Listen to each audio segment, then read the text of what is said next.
1 second.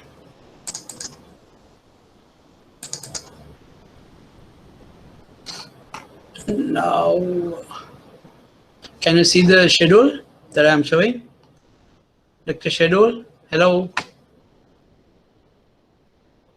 So far we are done 1, 2, 3, 4, 5, 5 tutes and part of 6, tute number 6 as well. Hope you had time to go through some of these tutes, I believe. ඔයගොල්ලන්ට වෙලාවක් තියෙනවද මේ අපට බලන්න මේ tutes? PowerPoint slides එකක් තමයි තියෙන්නේ. ඔයගොල්ලන් බලනවද මේවා? දැන් අපි පාඩම් කරන කාලේ මේ වගේ නිකේජ් ගොඩාක් tutes තිබ්බා. දැන් නම් ගොඩක් අඩුයි දැන් tutes තියෙන්නේ පොඩ්ඩයි. ඒවත් තියෙන PowerPoint slides විදියට තියෙන්නේ. Hello. ඇනෝ නේද?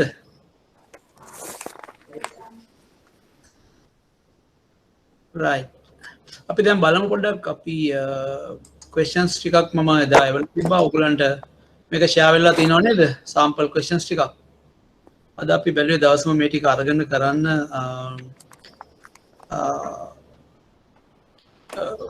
මේකෙන් අපිට පුළුවන් refresh කරන්න අපි ඉගෙනගත්ත tutes පහක් වගේ විතර තියෙන contents we can refresh and summarize and also find out how to answer a exam question. That is also important because you should know how to write an answer in the exam.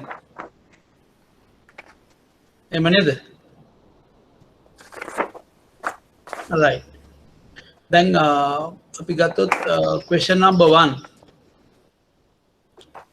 Define marketing. So ඒකට අපි 3 marks දාලා තියෙනවා. A definition, for the definition you get 3 marks in the exam question, right? And then examine the value that marketing adds to banks business in Sri Lanka. 7 marks for that answer. And the third part, discuss to what extent Sri Lankan banks, commercial banks, are marketing oriented. So we are going to discuss this question in detail and the answer to that question. Now you can see in the question there are theories and there's application that is needed. You look at the marketing definition and you know how marketing would add value to the banking business. And the third part is the application question, where now you have a knowledge on what is marketing and what value marketing can add to the commercial banking business. And you have to discuss to what extent the commercial banks are using marketing, or whether they are marketing oriented. Marketing orientation means the banks, whether a particular bank is using the marketing concepts to grow business in the organization. Is that clear? So marketing orientation is adapting the marketing concepts, adapting the learning of marketing in the real life. Right? Okay. So how do you define? I think this question, now this part A and B, you should be able to write, because it's almost 90% theory. A definition of marketing. I said there are many definitions, about 20-30 definitions for marketing, but for the purpose of this exam or this syllabus, this subject, marketing management, I am using the CIM definition for marketing. So there are definitions by Philip Kotler and many authors in different books. You get different definitions on marketing. Is that clear? So here I am, for this subject I am using the definition of CIM UK as the most appropriate one for us. So let's see how it is defined. Now this should be, you should be able to by heart this without support of anything. You should be able to write this. Marketing is the management process. I said you underline this. I told you. I will share this these answers also with you. I'll ask Kalinga to share it with you all so that we can take a photocopy. So for the part A, the answer we have to just give the definition only. I'm asking only the definition. You get 3 marks. Marketing is the management process responsible for identifying, anticipating, and satisfying customer requirements efficiently, profitably, and in a socially acceptable manner. So all these words are keywords that you should remember. Marketing is a management process, is a keyword. So marketing is a management process that has to be managed. And also it talks about identifying, anticipating, and satisfying customer needs.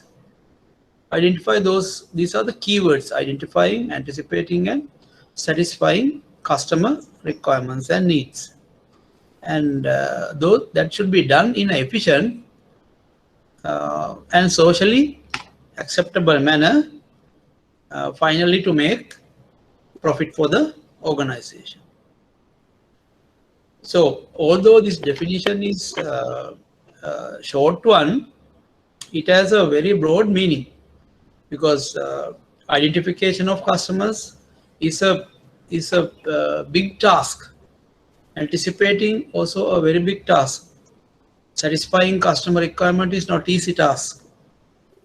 Efficiently, that means you have to be efficient, productive, use your resources efficiently, use your resources in a more productive manner, and also you have to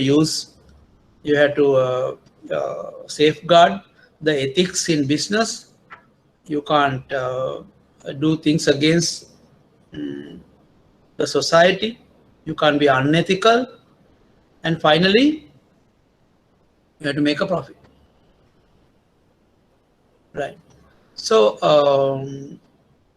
this marketing has evolved over a period of time, and now we believe marketing is adding a lot of value to organization. So what is the role of marketing in the business? Now this relates to our definition also. So identify customers. How do you identify customers? And through identification, you understand customer wants and needs. Maybe you to do some surveys, market research, market studies, talk to the customers, use various secondary data. Right? So in the answer, now this is a question of 7 marks. So you have to, I'm giving you some bullet points, but these bullet points you can give and then describe them a bit. Now, so answer to the second part, the part B, the role of marketing in an organization is broadly to identify customers, satisfy them, and also to retain existing clients, whilst identifying and attracting new customers as well. So how do you how does marketing help? Marketing will help you, or marketing concepts will help you to understand customer wants and needs, and identify whom to target and how to reach them. Remember, we discussed about the marketing segmentation. From the total population, you select some appropriate, some attractive segments. You will not go to the entire. You don't go and do business in the entire population. You do it to some extent, but you cannot satisfy the entire population. So that is why you, according to your resources, your capabilities, to select some attractive segments and target them, and finally through your marketing communication you reach them. Reach means you the communication, make them aware. So those are the things that you must write under this. Understanding customer wants and needs are done through market surveys, market research, um, uh, discussions with the stakeholders like customers, suppliers, agents, and so on, using secondary data available in about that market segment. So you should have a very good idea about the customer requirements. So most of the time what will happen is we think we know customers needs, but without our knowledge their needs may have changed over the period of time. So without knowing exactly what they really want, it's difficult to design any products or services and satisfy them. So that's why this identification is very appropriate when you do marketing. Right. Then, hello. Hello. Can you all hear?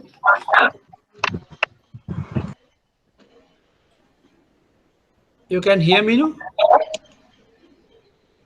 Yes, sir. Right. There's some disturbance. Huh? Some echo is going on. Right. So hope you are clear on this, the role of marketing. Right. Now, the role of marketing can add a lot of value to the organization. Because to make your organization profitable, the number one stakeholder is the customer. So if you satisfy the customer, you should be able to retain them, and even when your existing customers are satisfied, they will even tell others and can do canvassing for you, right? So satisfying customers is also therefore important. Make the right product or service available to the right people at the right time. Make everyone feel better off from the exchange. So marketing and sale is a exchange transaction, because customers buy things from us at a price. So this is an exchange of goods and services at a price. Okay. So customer satisfaction is therefore important. As long as customers get the value for their money, they're happy. So marketing will help you to identify customers and design products and services that will create satisfaction in them, so they feel the value for money when they deal with through your organization. So marketing is helping you to satisfy your customers on a continuous basis. But remember, the customer needs are time to time changing. So regularly you to keep on doing research, keep on doing market studies, keep on talking to customers and other stakeholders, because we are in a changing world. Our market environment is dynamic, it's not static. So about 5 years before, our customers wanted something, but today they need something else. They need something more than what they wanted 5 years before. You know that, because customers have also they have learned, they have grown, they are more educated. So it's very difficult to satisfy and retain the customers unless you have a dynamic process, dynamic marketing process, to continuously attract the customer and keep them with you. So that's what you must write under this description. So marketing will help you, because the knowledge of marketing will help you to do that function effectively. The retaining customers, give customer a reason to keep coming back. Find new opportunities to win their business. So marketing will also help you to uh, attract, and keep them. And through your various marketing tactics, you will attract them maybe through some incentives or loyalty points for existing customers, some incentives based on customer loyalty, as I said. So these are the marketing tactics that you learn when you learn marketing, which will help you to retaining customer long time with you and find new opportunities to win their business. How to find new opportunities? Because you continuously do your SWOT analysis. Because I said the marketing management is a dynamic process. So you understand, you keep assessing your strengths, keep assessing your weaknesses, trying to identify opportunities in the market, and also trying to identify the threats in the market. So the analysis that you have learned in your marketing management subject will help you to find new opportunities on a constant basis, on a regular basis, to win the customers and new businesses. Okay, so that's the answer for the part 2. So then discuss as to what extent the Sri Lankan commercial banks are marketing oriented. Now, I hope you make a note of it when I am saying answers. I can't put everything on the slide, but you can keep a piece of paper and keep writing and build the answer when I am giving the points. So always keep a pen and a piece of paper with you during the lecture, or piece of paper or a notebook, so that whatever I said beyond the tunes, please make a note of it, because that will be useful for your exam time. Right. Part 3 of the question, marketing orientation. Marketing question is, to what extent the Sri Lankan commercial banks are marketing oriented? Now, I said marketing orientation is the understanding of marketing concepts, and value the importance of it, and use that learning throughout the organization with the blessing of the entire team or entire workforce. So if you to define marketing orientation, it can come this like this. Marketing orientation is the organization culture that most effectively and efficiently creates the necessary behavior for the creation of superior value for buyers, and thus continuous superior performance for the business. So it's the same thing that we have been discussing. So it is, remember, the marketing is an organization wide activity. We should not think marketing should be done only by the marketing department. That is a misconception. So everyone in the bank are marketers, from security guard to the CEO.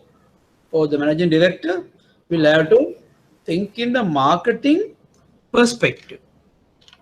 Then so those when an organization has a CEO and the top management team, middle management team, then supervisory teams, and the lower grades, each and every person in the workforce should have a mindset to deliver superior value to the customers.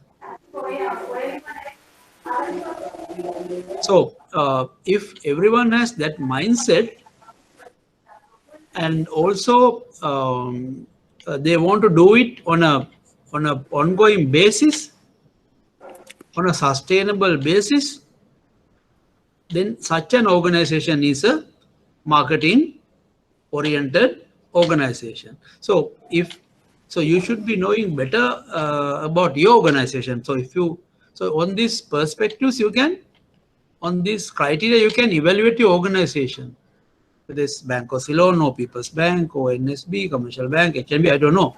So you can based on those criteria, you can talk about your organization, whether my organization is really marketing oriented from top to bottom, whether everyone has that mindset to create value to the customer on a continuous basis. How do you do that? By using various marketing learnings that you have acquired over the years. Now, if you study this marketing management program seriously, I will tell you, you can definitely understand a good part of marketing concepts, which will be useful for your future application as a banker to succeed or achieve your marketing objectives and business objectives. Hello, are you with me? Hello. Yes, sir. You agree with me? Any comments? I'm making only one side comments. What do you think? Do you agree with what I say? Yes, sir.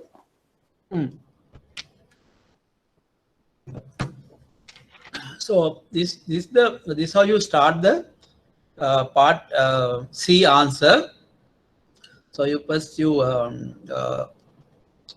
define what is marketing orientation. You don't have to remember this these words exactly, but if you can give me the in the exam, you must give some sort of statement so that I know that you understand what is marketing orientation. Then you will get the marks.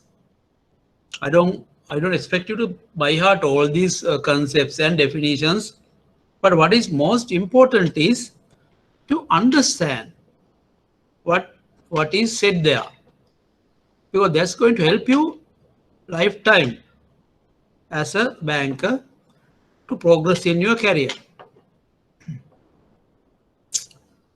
That is the benefit of this program. All right. So let me explain to you further about marketing orientation. There are some companies. So there are different type of companies. Here I have taken two variables: customer focus. In organization, take Bank of Ceylon. Customer focus in terms of customer focus or the competitor focus. So these are the two aspects I'm taking. So in terms of customer focus, whether the company has a low customer focus or high customer focus. That means customer focus means you are focusing and you are trying to deliver more value to customer, or you are you have very low enthusiasm in terms of customer focus, or you have a high enthusiasm. That means you take it in value terms. You want to, as an organization, your customer focus or customer attention is low or high. On the other side, your knowledge about the competition. You have very little knowledge about your competition, and you the other one is side is you have very high knowledge on the competition. You know what is happening in the market, what is happening in the commercial banking business, what is happening in the banking business market in the country, maybe as well as entire business environment. So customer attention, low high, knowledge of the competition, low high. Right. Say an organization which has a very low customer attention, they are not bothered about the customer. Whether the customer is happy or not, they are not bothered. And also they have very little knowledge about customer or the competition. Little knowledge about the competition. Right. Here they have good knowledge, low knowledge about the customer. Here you have low knowledge about the competition. So there are organizations like that. You know, they are only worried about their controls, their processes. Risk and control, they give very high priority than business. So these type of companies are called inward looking companies because they are looking inside. So what happens is when they look inside, they are showing backside to the customer. But they are only worried about controls, systems. According to the books, they perform. You know, some government organizations are mostly inward looking. That's why we say their service levels are very poor. They are only about worried about the inward, their systems and controls and circulars, and they don't bother about the difficulty the customers are going through. Now when you, good example is not politics, but when you have seen on TV, when the president goes to villages and is giving a lot of answers, but these answers should have been given by those officers or officials at the AGA level or GA level or the provincial Pradeshia Sabha level, which they have not done. But only president goes and inquire, they say, yes sir, we can do it. Right? So it's very they might say there's a guideline or there's some circular preventing. Then in that case, they must take that circular or guideline into discussion and ask for a solution, which they don't do. So they are not bothered about the people. They are not bothered about their inconvenience. They don't want to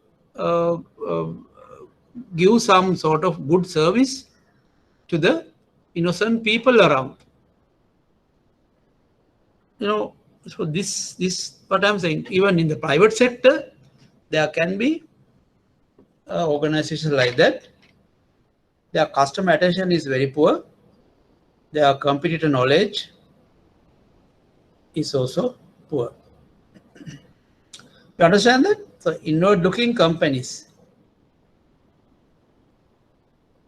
inward-looking businesses. There are small businesses also like that. They are not bothered about.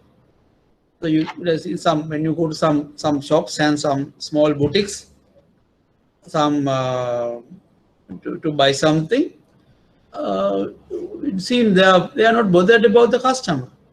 They are just there. So customers are complaining, or either what will happen is they will not go to that shop again because they have a very inconsiderate approach towards the customer and the customer satisfaction. So the other perspective or other category is the companies which has a very high concern about the customer. It's called customer oriented companies. Customer oriented. They want to give the best service to the customer, but only issue is they lack the competitor knowledge. They don't know what is offered by the competitors. So the disadvantage here is your mindset is really to support customer, but customer might feel the competitors give a better service than you, because to upgrade your service level, you have not studied the competition. So that can happen. So only having high customer oriented is not going to help you on a sustainable manner. But having a customer oriented approach is good. But if you have a low knowledge about what's happening in the industry, you will be thinking that your customers are very happy with you. Actually, it may not be so. Right. So then there are another set of companies who have a very high concern about the competition, because whatever the competition do, they might copy and do it. But they may have low mindset to support the customer. So they think if we imitate or we copy the competition, is good. But that may not be what is needed by your customers. So by only being more competitor oriented will not also going to help you. It's good to have a knowledge about the competition and knowing what they are doing in the marketplace, what type of products and services they have. But if your customer focus is poor, then again it's not going to support you in a sustainable manner. Customers might leave because your attention to the customer is poor or low, right? So then what is the best approach to have a high customer focus and attention, and also very high knowledge about the competition? So how do you do that? You have to create that marketing philosophy running in the organization. Everyone wants to provide the best value to the customer, and also you get updated about everything that is happening in the market on a regular basis. The customer, while you're having a good customer attention, you also have a good continuously try to gather good knowledge about the competition and their products and services and what they do, because you are competing in a single market. So if the customer feel your competitors will do better than you or do better than you, then there's a chance of you losing the customer.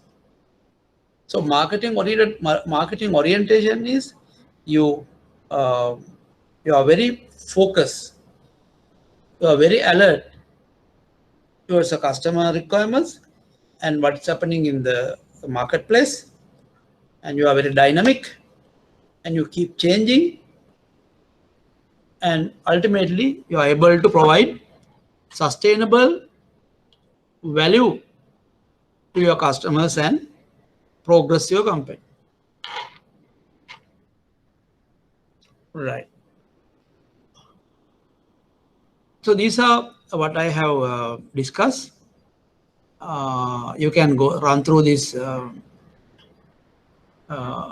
customer orientation and competitor orientation. You can read it and there's one thing. How do you make your company marketing oriented? So you have a customer orientation. You have in order to become a marketing oriented company, I said that very good mindset towards delivering value to the customer should be in the entire workforce. So every person, each and every person in the organization should be a marketer, right? So because you know why, you as only the marketing department people cannot do this successfully. So entire organization, all the functions in the company should support. That's why interfunctional coordination is the essential cultural component that allows an organization to actually use its knowledge of a market. It involves coordinating all departments, not just the marketing, in using the knowledge gained from customer and competitor analysis towards the goal of increasing value for the customer. So the culture, the organization culture should be conducive to become marketing oriented. So who create that culture? It's created by everyone in the organization, but driven by the top. It's driven by the top, maybe the chairman and the board of directors should have to create that culture. It may not easy, but over a period of time, they have to continue to build that culture that will help a better interfunctional coordination among all the departments, and finally that will help to deliver superior value to the customer. So end customer is benefited from that interfunctional coordination. Interfunction, all the departments include maybe the finance department, the production department, accounts department, research division, IT, audit. Everyone has to get together to HR. Everyone has to get together and support each other to finally achieve that common goal of delivering superior value to the customer. So the person who, two people who did a lot of research on this, Nerva and Slater, they said creating value for buyers is much more than a marketing function. Rather, a seller's creation of value for buyers is analogous to a symphony orchestra in which the contribution of each subgroup is tailored and integrated by a conductor with a synergistic effect. Orchestra, you see that there's a band leader or there's an orchestra leader who gives that kind of guidance, and he's leading, and there's a group of musicians according to his guide play the music to give a superior entertainment to the audience. So if one or two people in the group makes a mistake, that might affect the entire quality of the final product or final outcome. So it's like a symphony orchestra where everyone has to play their role perfectly without any mistake to ultimately offer a superior experience to the audience or superior value to the customer. Right. So that's about the question number 1. So are you so use this guide. Now I am telling you now. So I have taken a little even more time to explain you as to how you should answer a question. So question has a 3-part, right? Question has a 3-part. One is the theory defining the marketing. Then talk about the role of marketing or value that marketing adds to the banking. Always connect your answer to the banking business, because I have asked how you examine the value that marketing adds to the banking business, because that is your business, bank and finance. Marketing will add value to any business, but here you are talking about how does it add value to the banking business, because that is your area. And third part was discuss as to what extent the Sri Lankan commercial banks are. So ask the question whether your bank is really marketing oriented, whether the entire divisions, all the departments in the company or in the bank have that common objective of delivering superior value, from security guard to chairman, I said, or the CEO. If you find there are certain departments who are not supporting or not supporting enough, that means you don't have the right culture, because you don't have that interfunctional coordination, which is going to affect your organization's delivery of value to the end customer.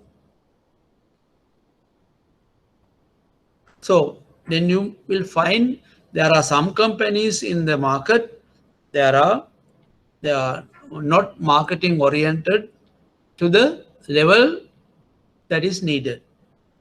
They may be okay companies, and there may be some companies are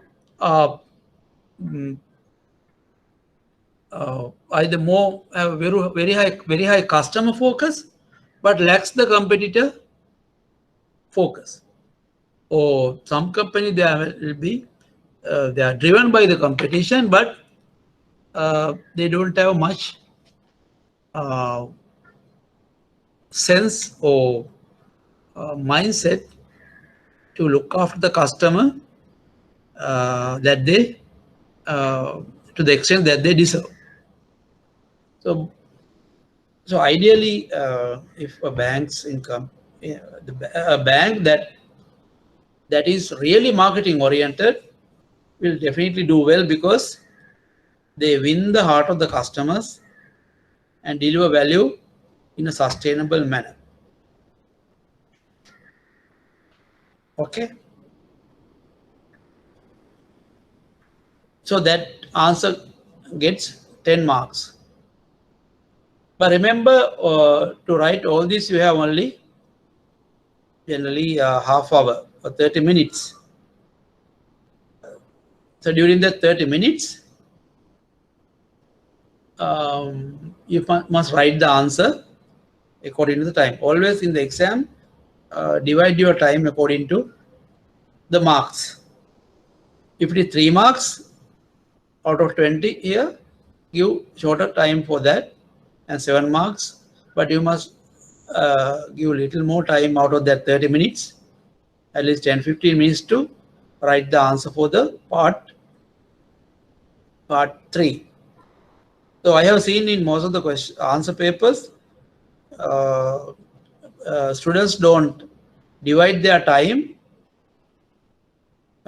depending on the marks given. So don't do that, because if the 10 marks question out of 20 marks, then it requires reasonable time and reasonably lengthy explanation to get the full marks for the particular part of the question.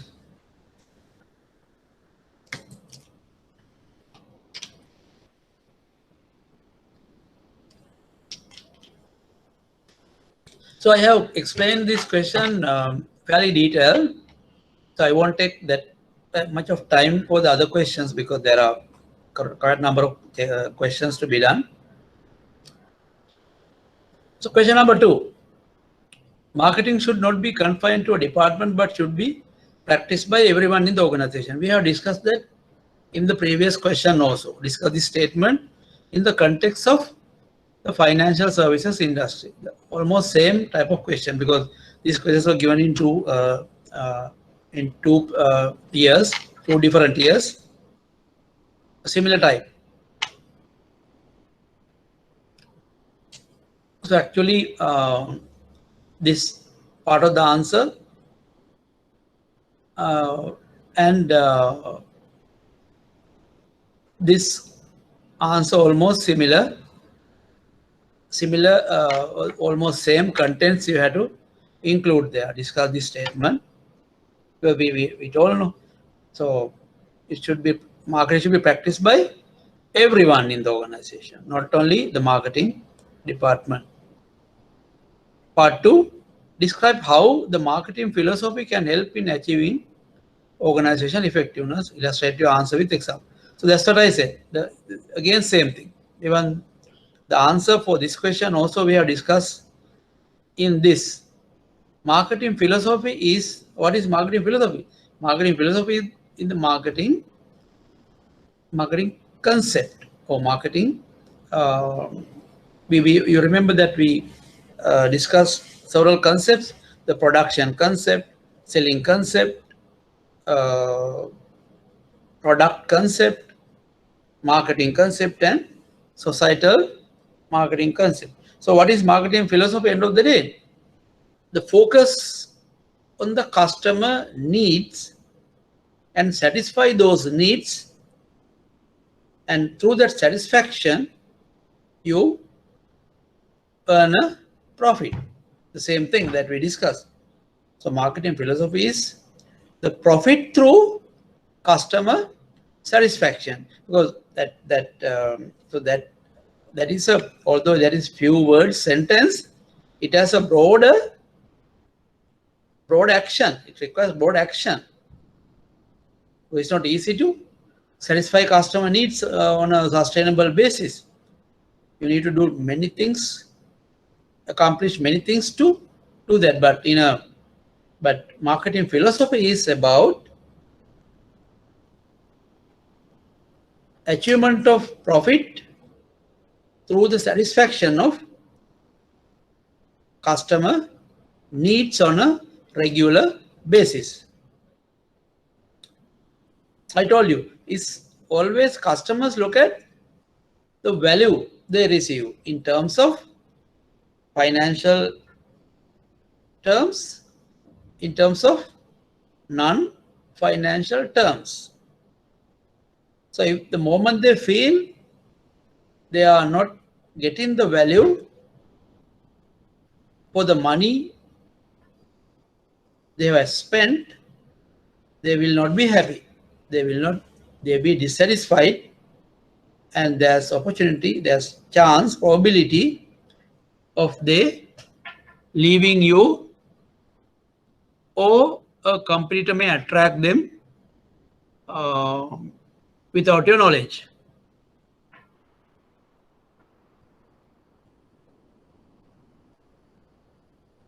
So illustrate your answer with examples.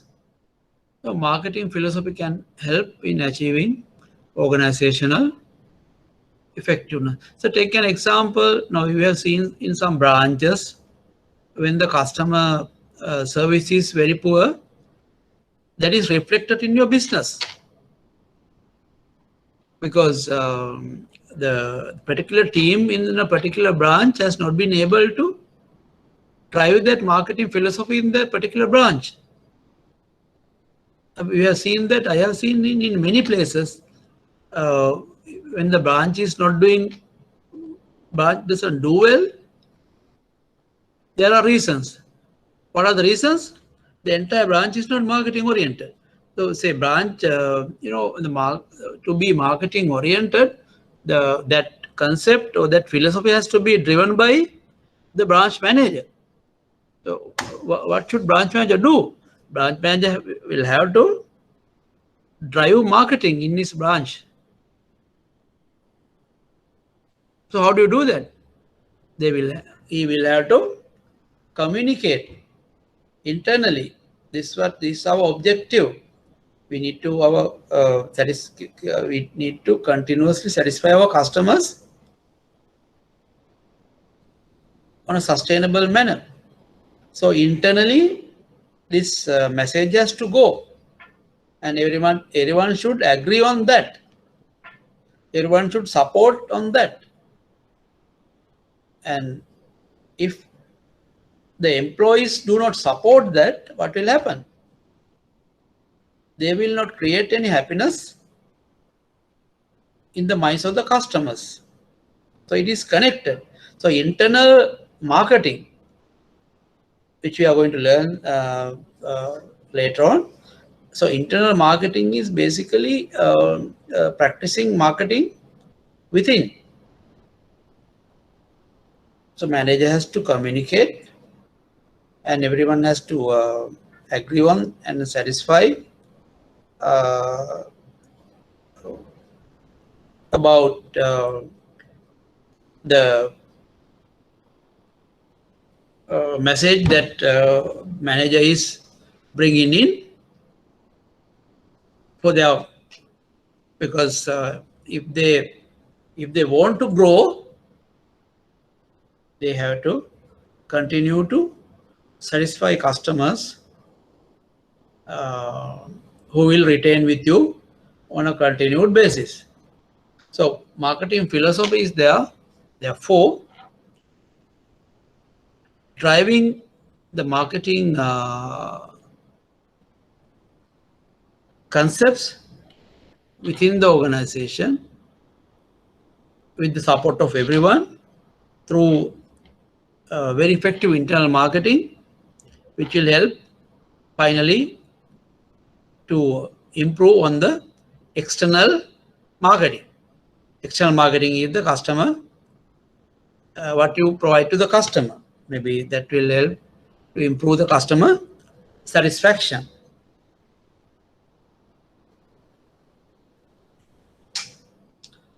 So you have to write here the marketing philosophy is about being practicing and giving the importance of marketing concepts, importance to the marketing concept, and driving those marketing actions and activities within the company or within the branch in order to achieve the organizational success.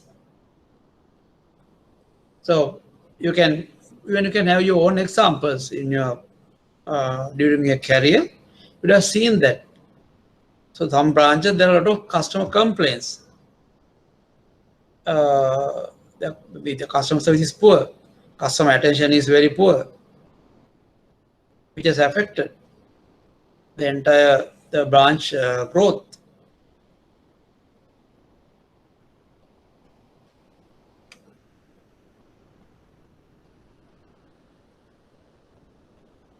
Okay.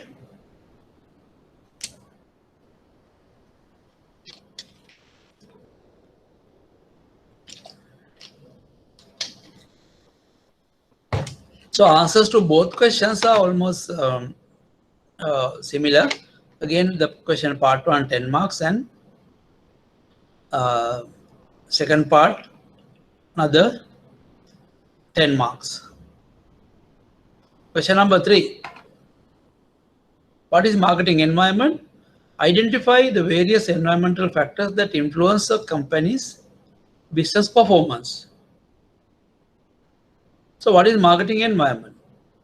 We have, you remember that we discussed about marketing environment, right? Marketing environment. So I said, so this is your company, this is your bank. Immediately around you, you have the micro environment, the company, the public, suppliers, customers, competitors, and various intermediaries, which we call the micro environment. And the broader environment is called macro. The factors in the macro environments are political, economic, technological, cultural, social, demographic, and so on. You know, same thing. Marketing environment broadly, two environments, micro and macro. And micro environment is partially controllable. Why is it partially controllable? Because there are certain things that you can, customer, say, take like, say, customer satisfaction, supplier satisfaction are within your control. Maybe certain things like competition you can't control.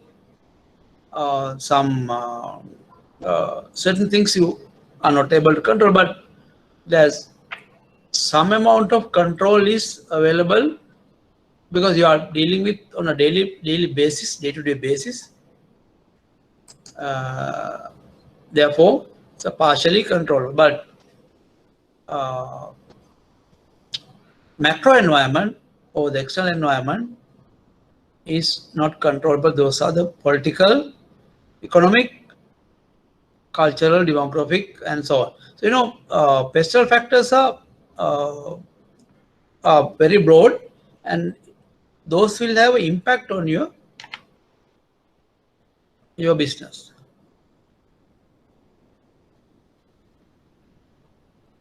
And the micro environment is, you remember that we discussed through 5 forces model, the suppliers, intermediaries, customers, competition, and all, and about the company.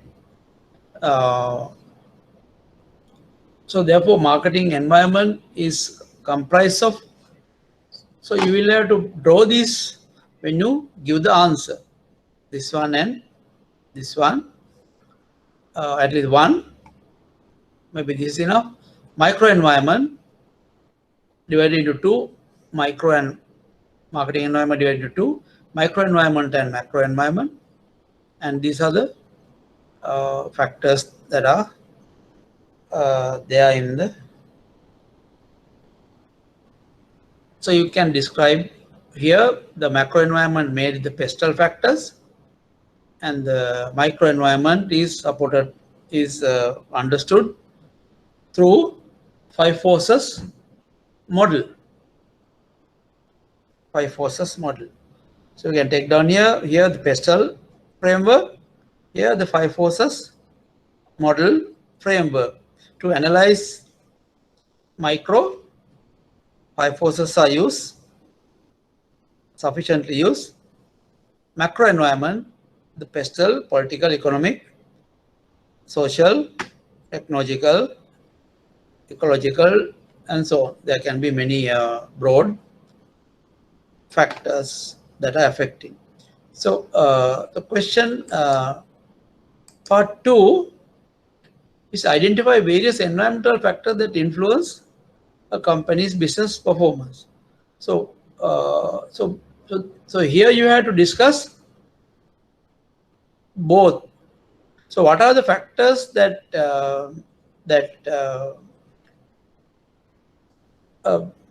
that is in the environment that affect your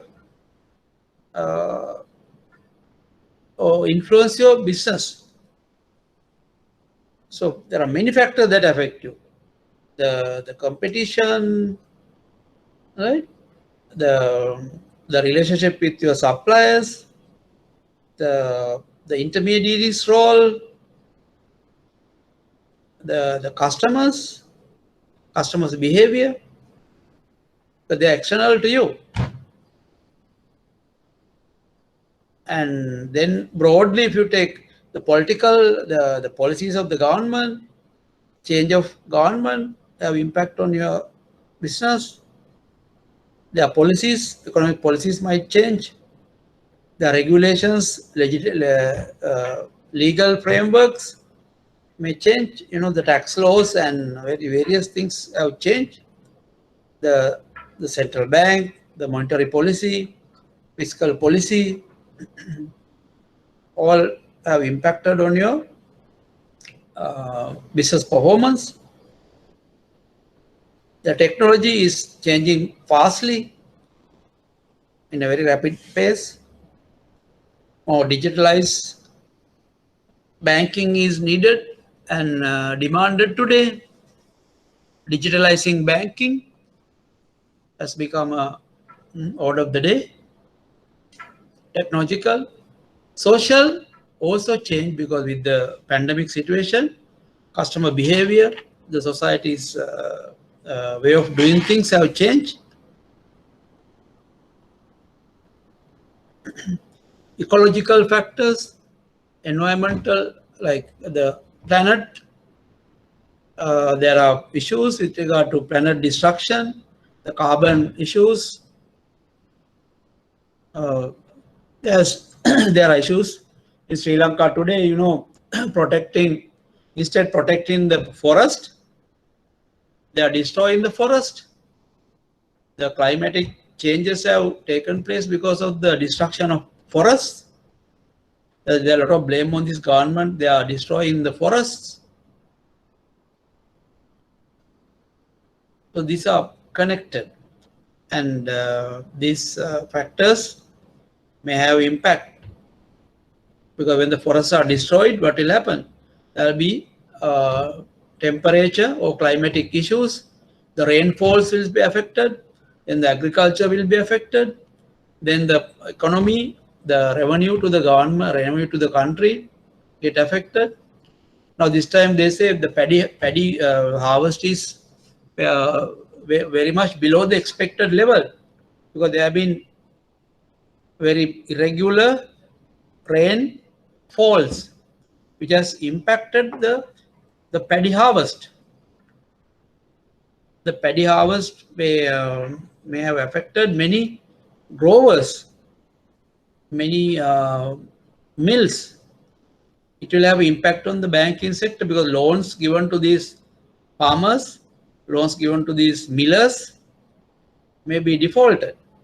So it has direct or indirect connection to the company's business. So like that, you have to discuss about briefly on the 5 forces impact on the company's business, and pestle factors impact on the company's business. So in writing this part B answer, talk about those environmental factors, which include micro factors and the macro factors. 5 forces factors given in the 5 forces model, and the factors described in the pestle model. That is enough. So we have to talk about the points given in the both models and explain briefly how these factors can influence your bank's business. Again, remember, you don't have to write long answers. Maybe in the bullet points, these answers can be given. Little bit of explanation and bullet points.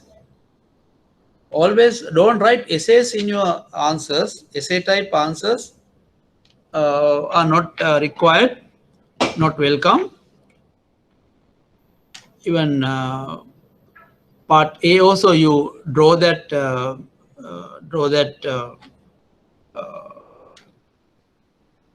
what you call picture I showed you, the visual I showed you, and briefly talk about each item. And on the second part, you talk about items in the 5 forces model and the pestle model briefly in bullet forms. Right. Okay. So we have taken about 1 hour. Shall we take a break about 15 minutes?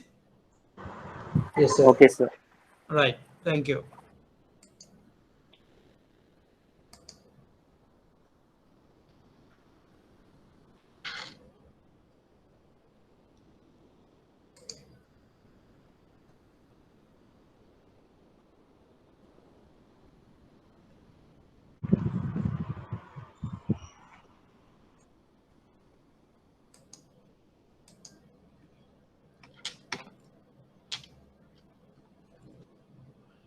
Right. We go to the question number 4. Okay. Hello, you are with me? Yes, sir. Right. Thank you. Question number 4 is interest in ethical issues has grown in the way consumers live their lives, and this is applied increasingly as an important dimension in their perception of organizations from which they buy products and services. Evaluate recent CSR initiatives carried out by Sri Lankan banks with a view to enhance their corporate image and public confidence. Now, this is a question on ethical issues. You know, if you go to marketing definition, the last word there is it's about marketing is about satisfaction of customers in a profitable, efficient, and socially acceptable manner. Now, when you practice marketing in a socially acceptable manner, these ethical issues come into the picture. Now, ethical issues, because there are many ethical issues that have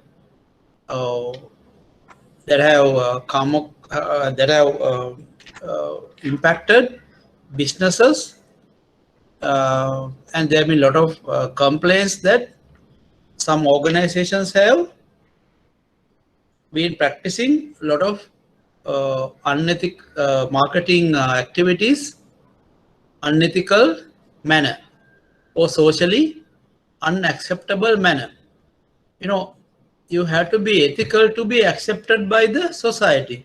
If you are unethical, the society will reject you. So let's see what these ethics are, or what ethics really mean. You know, ethics are ethics is the art and science of determining good and bad, or right or wrong moral behavior. You know, that's how ethics are defined. It is the art and science of determining good or bad, or right or wrong moral behavior. So organizations will have to do the right thing, not the bad thing. So not the right thing, not the wrong thing. They have to do the good things, not the bad things. You know, this good or bad or right or wrong is the judgment of the society. It is the judgment of the people. So if the people believe it's going to be bad, if people it's going to think the organization's activities are affecting the society negatively, is bad, definitely.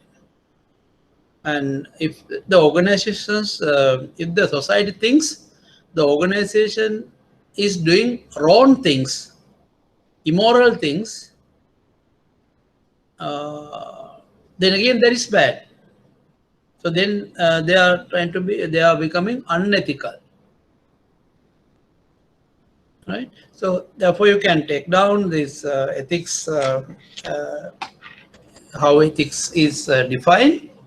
Ethics is the art and science of determining, I'm sharing this with you and you can see it later. Art and science of determining good or bad or right or wrong moral behavior. So in order to be socially acceptable, the organizations will have to do good things that society thinks good, and they have to do right things that society thinks right. If the organizations do the opposite, then you are not becoming ethical, you are becoming unethical. So it's about right or wrong, good or bad. So organization has to practice good and right moral behavior. They are not supposed to do things that are bad to the society or immoral or practice immoral behavior. So let's see further. So how does this affect marketing? It is the area of applied ethics which deals with the moral principles behind the operation and regulation of marketing. So marketing ethics are about the area of applied ethics which deals with the moral principles behind the operation and regulation of marketing. So therefore the marketers will have to their behavior will have to be in a manner socially acceptable. So why organizations need to be socially acceptable? Because if they do not if the society do not see the organization is not behaving in an acceptable manner, the society or the public or the people may reject the particular company. When an organization behaves ethically, customers develop more positive attitude about the firm and its products and its services. So therefore, ethical behavior helps the organization, and also it creates a value or trust with the company. So even that the moral behavior will even build trust within the company, right? So each and everyone trust each other. So within the organization, the workforce also must trust each other. So moral behavior and doing good things is going to help the organization to build a good image about the organization in the minds of the customer, employee, companies, and the society. So final benefit would be if the organization is behaving in an ethical manner or practicing ethical principles, it will help to build good image about the company in the minds of the customer, employees, and other companies and the society.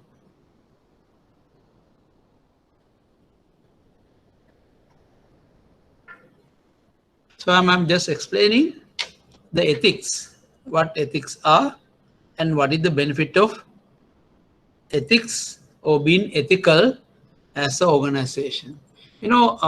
Sometimes what happens is there are a lot of complaints with regard to unethical behavior in relation to marketing mix. It means mainly about the product, price, place, and even promotion. Product, when you so if it's not, it maybe not relevant for banks, but if you take other organizations out there, the product when a product is manufactured, it should provide customer safety and the product liability and reliability, designing for special needs. So these are some of the things society expect. They expect product to be safe and reliable and meet their different requirements. These are expected by the society. And price, they don't expect, there have been a lot of allegations with regard to bid, in regard to government bidding. There are a lot of manipulations called bid rigging. Predatory pricing, when, there are large organizations set prices to destroy the small players. They are called predatory pricing. Because, say, for example, an organization which is a big player can reduce the price to very low level to eliminate the small players from the market, because small players cannot survive because their production costs are higher compared to large scale players. So predatory pricing means, in order to eliminate small timers, the large players may reduce the price, and that will be known as unethical. This can happen in even the other way. Now, say, for example, in Sri Lanka, this rice market is sometimes predatory, because there are large 3-4 millers who dominate the market. So they will buy paddy at a price which others can't afford, or which others can't offer.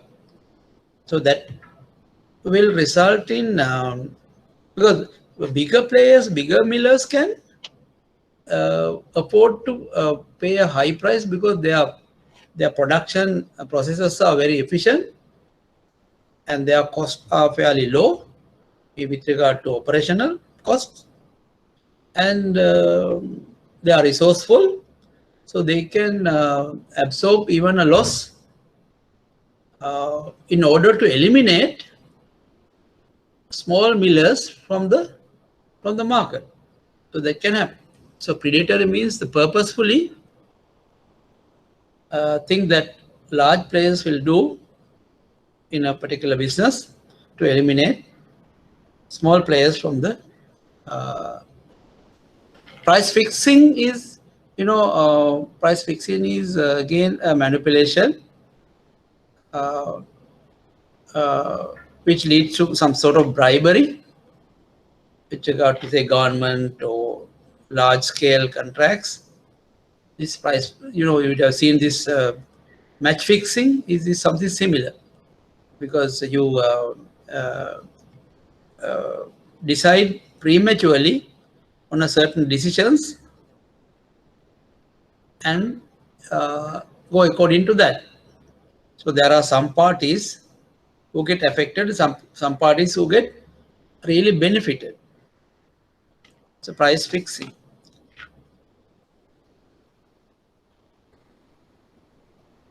Place. Many vendors sell products that have cross expiry date, especially medicine and all, some food items. Some people unethically, even recently you would have seen some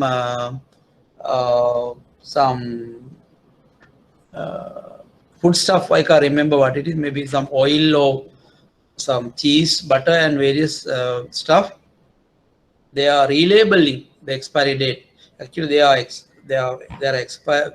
The products are expired, so they remove the expired label, the label with the expired dates, and relabel with a new expiry without. So that's a purely unethical thing to do, especially the FMCG or eatable manufacturers. There have been situations these things have happened. Most drugstores would give too many drugs without prescription from a qualified doctor. Again, which is unethical because just because you want to sell the product without a prescription, drugs may be given which may be harmful to the particular patient.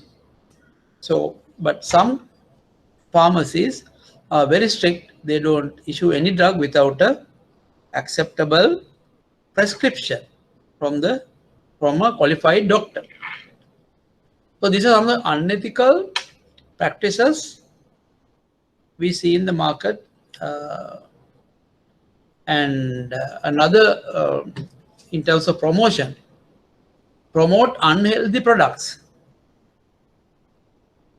Promote unhealthy product through some attractive communications, which is again unethical. The products which are harmful to the health, which are unhealthy, are promoted. Maybe things like maybe liquor or tobacco or some drugs are promoted. Again, unethical. Deceptive advertising. Deception is cheating. Advertising is giving a wrong message, not the correct message. For example, these are some of the examples I have taken from the internet. You know, one shoemaker says, "Shape up while you walk." Now, if you walk with these shoes, your body will be in good shape. Is that correct? Can a shoe change your body shape? No. It's a deceptive advertising, which is unethical. So there are some commercials which are used as deceptive advertising. So they use some celebrities, and advertising is attractive, and some people might fall into their fray. So the message they are passing there is shape up while you walk. And another advertisement, get the body you are after. Burn fat and enhance muscle definition with a free bottle of hydroxycut. Boost metabolism, increase energy, initiates strength.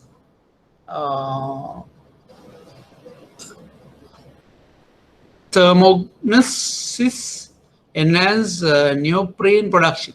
You know, these are all happen in other countries.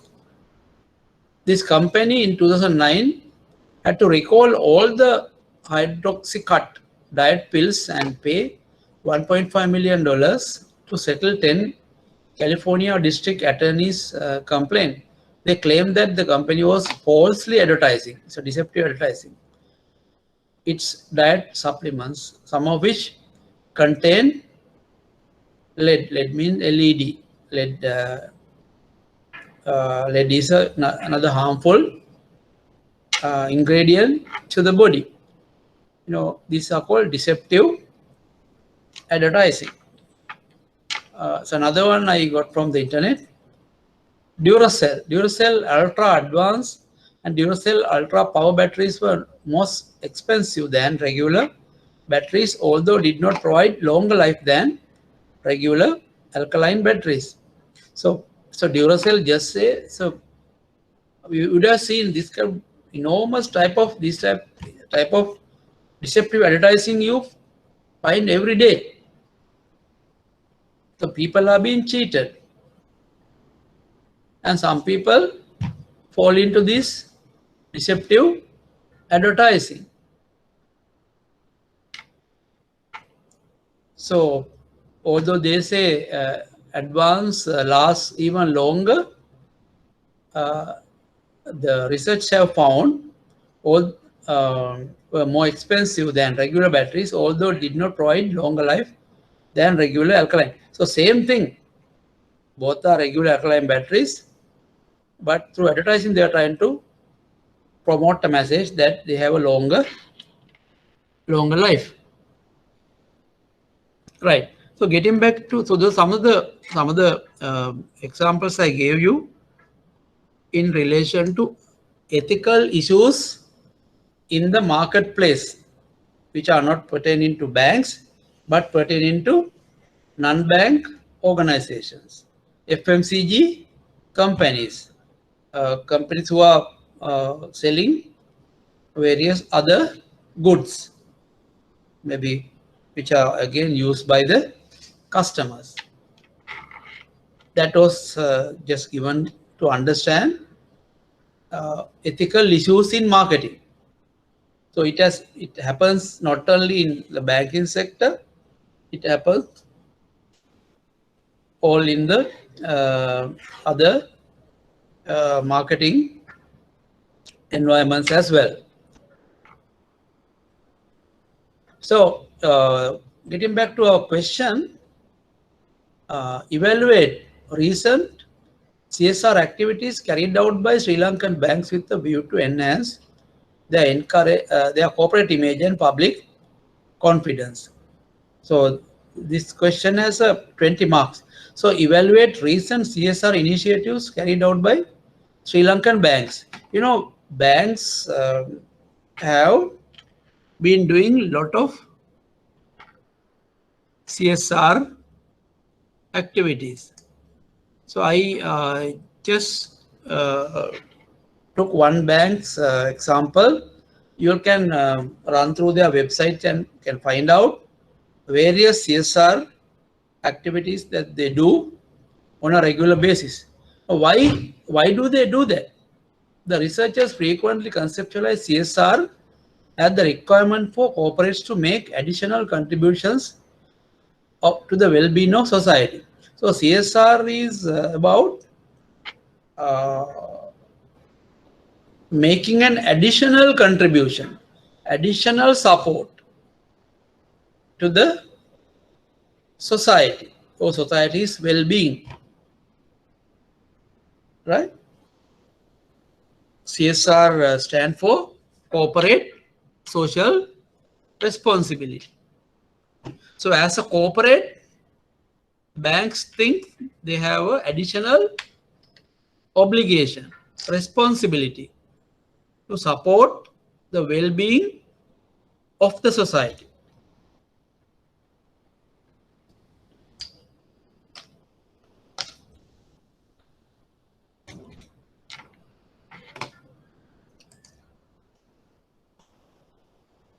So I took the example of what commercial bank does. You know, a commercial bank has a CSR committee, which includes chairman, CEO, and all that. And there's a document called trust deed on CSR, and that trust deed has some key objectives. So I'm talking about some main objectives. So what, according to commercial bank CSR trust deed, they have several objectives, maybe 7, 8 objectives. First, to support further education in Sri Lanka, to assist in improving health services in Sri Lanka, to preserve and improving the environment, support community and provide community services, to assist in preserving and promoting the cultural heritage of Sri Lanka to assist the government authorities to rehabilitate tanks and other sources of water supply, to undertake other charitable activities decided by the trust. Right? So they want to support education, they want to support health, they want to protect the environment, they want to support the community, they want to support cultural heritage, to build strong cultural, maintain or safeguard our cultural heritage, and water supply, provide water to the needy, and any other charitable activity. So let's see some examples. Donated over 190 IT labs to deserving schools. These are some of them. There are many. I've taken just 7 activities they did. Launched smart schools initiative, facilitating the smart teaching process and aligning with global trends at selected schools. Launched SIP Nana online platform for distant learning. Launched math labs to stimulate and the mathematical and analytical skills of social children. Provided scholarship to over 350 undergraduates. Provide cultural care equipment and infrastructure facilities to over 65 government hospitals. Provide critical care equipment and infrastructure facilities over 65 government hospitals. Pioneering funding a successful research on preventing and mitigating chronic kidney disease of unknown origin by providing 5,000-liter domestic rainwater harvesting tanks to 109 families in Ginnorua, Mayangana area. You know, all your banks may be doing similar activities like this, but the question is, our question is, you will have to evaluate some of these initiatives carried out by Sri Lankan banks with a view to enhance their corporate image and public confidence. So definitely the banks are doing this with the purpose, because they want to build the corporate image and to be more respected by the society. You know, there are various now award schemes also in Sri Lanka uh, to reward most respected organizations in the country. Most respected. So most respected companies are the ones that have contributed to the society in the highest possible manner. You remember that we discussed about triple bottom line, the profit, planet, and people. So this triple bottom line also talks about CSR. It's about protecting the planet, supporting people, the society. Societal marketing concept. So CSR is something coming under societal marketing concept. So that is how it is connected. So 20 marks. So what you can do is carried out by Sri Lankan. You can take one bank and explain. To obtain information, you can visit websites of banks and explain. So now you know what is ethics, what are the marketing ethics, how does it affect the customers. I have shown some examples, and also I have shown some examples with regard to how CSR is carried out in the banking sector as well. So good CSR initiatives will definitely support the ethical behavior of an organization.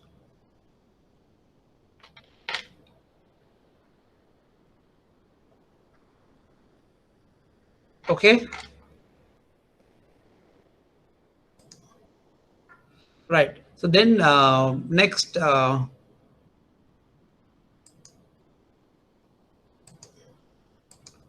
question is question number 5. The organizations must continue to create positive experience through superior value.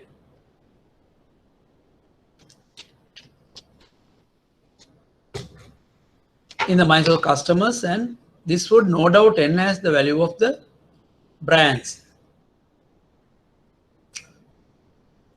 Say if your bank continue to create positive experience through superior value, definitely your company's brand will, the image will be enhanced. Evaluate the applicability of Porter's value chain model 1985 in regard to delivering superior value to the clients in the banking sector. So you have done this Porter's value chain model. You know, here the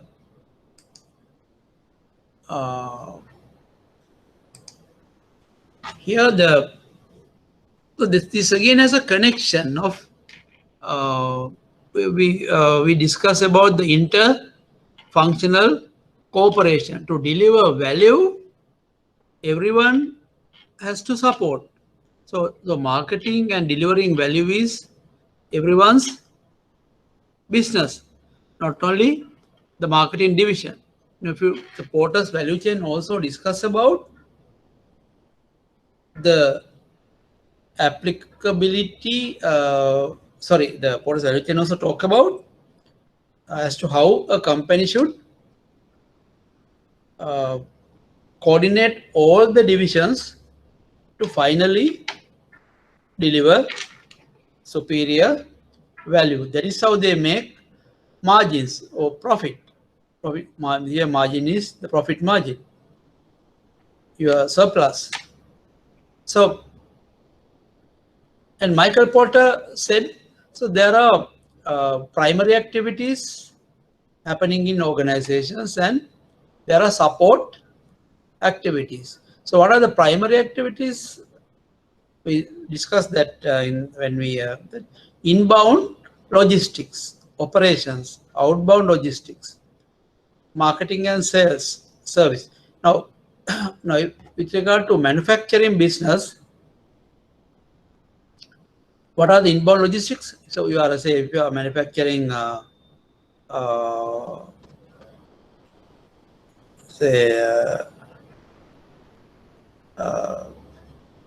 say milk powder, right? Milk powder. Say Lux spray. Take this example, right? Inbound logistics are the Lux spray. In the Lux spray, the main ingredient is milk. So incoming goods or inbound logistics means the raw material used for the production of milk powder, milk and water and various other ingredients, and you need the storage facilities for that, etc., etc. And operation is the production process, converting liquid milk into milk powder, the production process, and the packaging the milk in tin form or a packet form or sachet form or whatever.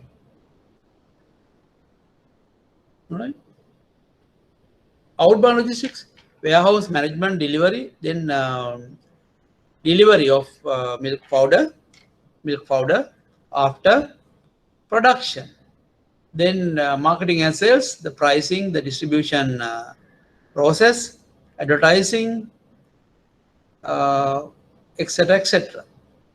Then the service, the installation, configuration, maintenance, supplies.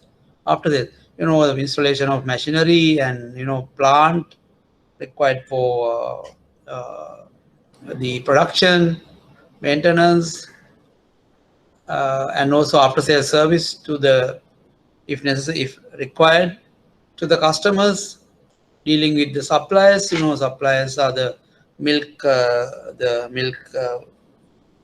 producers, right? Dairy farmers, So Porter said all these are primary activities which companies do on a regular basis: inbound, outbound, operation, outbound, marketing and sales, and service. And he also said there are, in addition to these five, there are 4 support activities: firm infrastructure, human resource management, technology development, procurement. Under firm's infrastructure, he said the leadership, financial management, human resource, staff, acquiring and developing them, technology, research development, IT systems, etc. Procurement of raw material and equipment.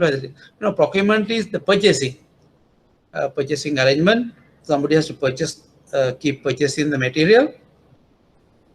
So all these are different divisions or interfunctions, you can call it. So all these divisions, these 4 divisions, that means finance department, the top management, HR, R&D, production, procurement, IT, all those will have to coordinate as interfunctional divisions to support and deliver final value to the customer. So how do we, so if you take the service business as well, now previously we discussed about FMCG.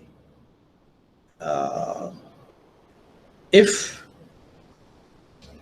we apply the value chain model to banks, it's almost similar. It can be in delivering value, both primary and secondary activities become essential. Every department has a role to play in offering ultimate value to the client. That no, banks need good HR management, other infrastructure such as buildings, equipments, computers, everything. And they need modern technology and financial resources. Inbound logistics are information that is collected from and then processed to make an output. Inbound logistics. We take a loan as an example. Information is required to evaluate the capacity and other criteria.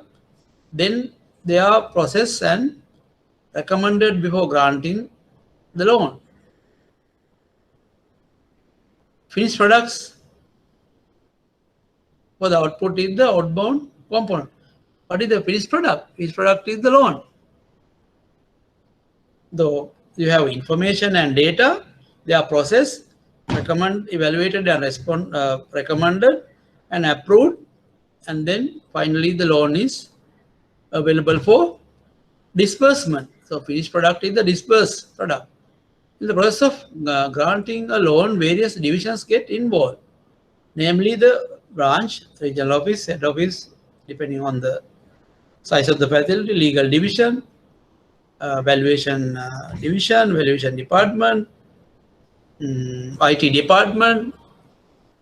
All staff at all these divisions should work with a good service mindset to speed up the process and deliver the facility to the customer as soon as possible. If one division delays the process, the total value created gets affected. So you know that.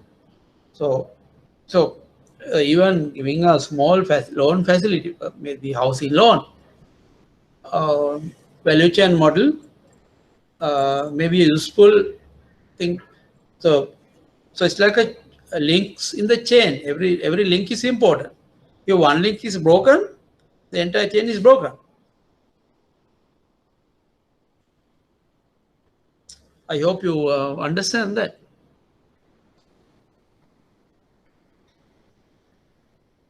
So the answer is, therefore, you will have to explain the applicability of Porter's value chain model in regard to delivering superior value to the clients in the banking sector. So it may be a loan, it may be accepting a deposit, opening an account. So everywhere there are different divisions or different departments are involved. So everyone should have that service mindset to ensure that customer gets the required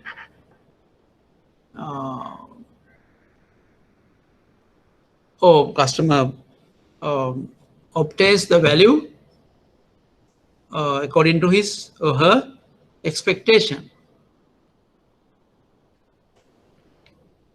Right? So that so that's the answer. You get a 20 marks. So what you can do is you have to draw this value chain model, and then in relation to bank facility, you to keep discussing each and every in relation to each and every item. How do you make sure that each division is efficiently supporting the process? Say so loan now in some banks now data is now collected by some officers. Data they do the loan inspection, so they have to do that in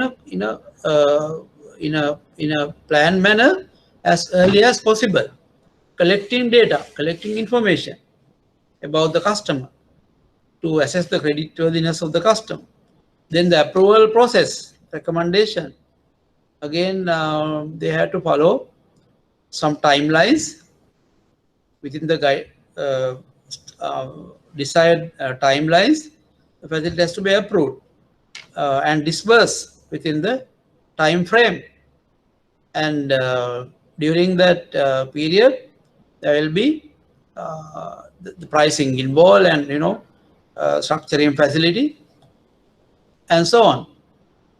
And so in the approval process, there should be there can be different loan limit, different levels, different committees.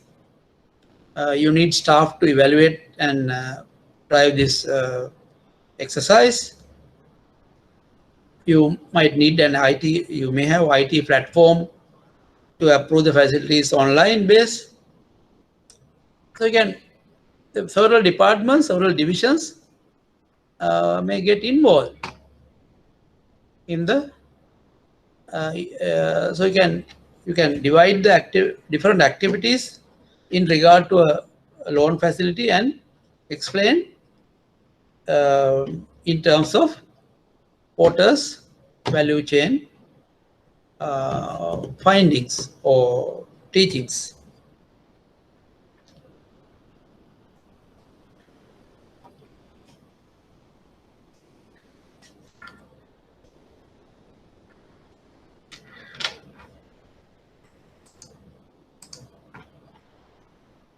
Question number 6.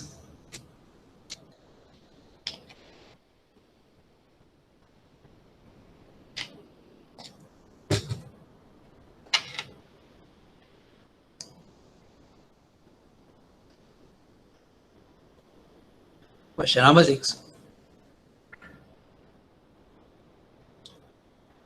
Portfolio analysis plays an important role in evaluating banks' product portfolio. Portfolio planning be applied at corporate level and for the management of individual products. Apply and relate how BCG model we use to enhance profitability of the product and the product profitability and the productivity in the banking sector by evaluating product portfolios. 20 marks. So how do you answer that? So BCG model and how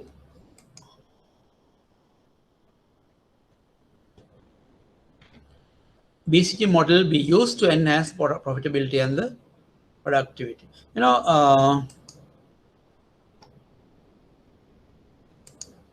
Now, this is the BCG model that you are familiar with. You know, BCG model is talking about there are two variables that they have taken: relative market share and the market growth rate. You remember we discussed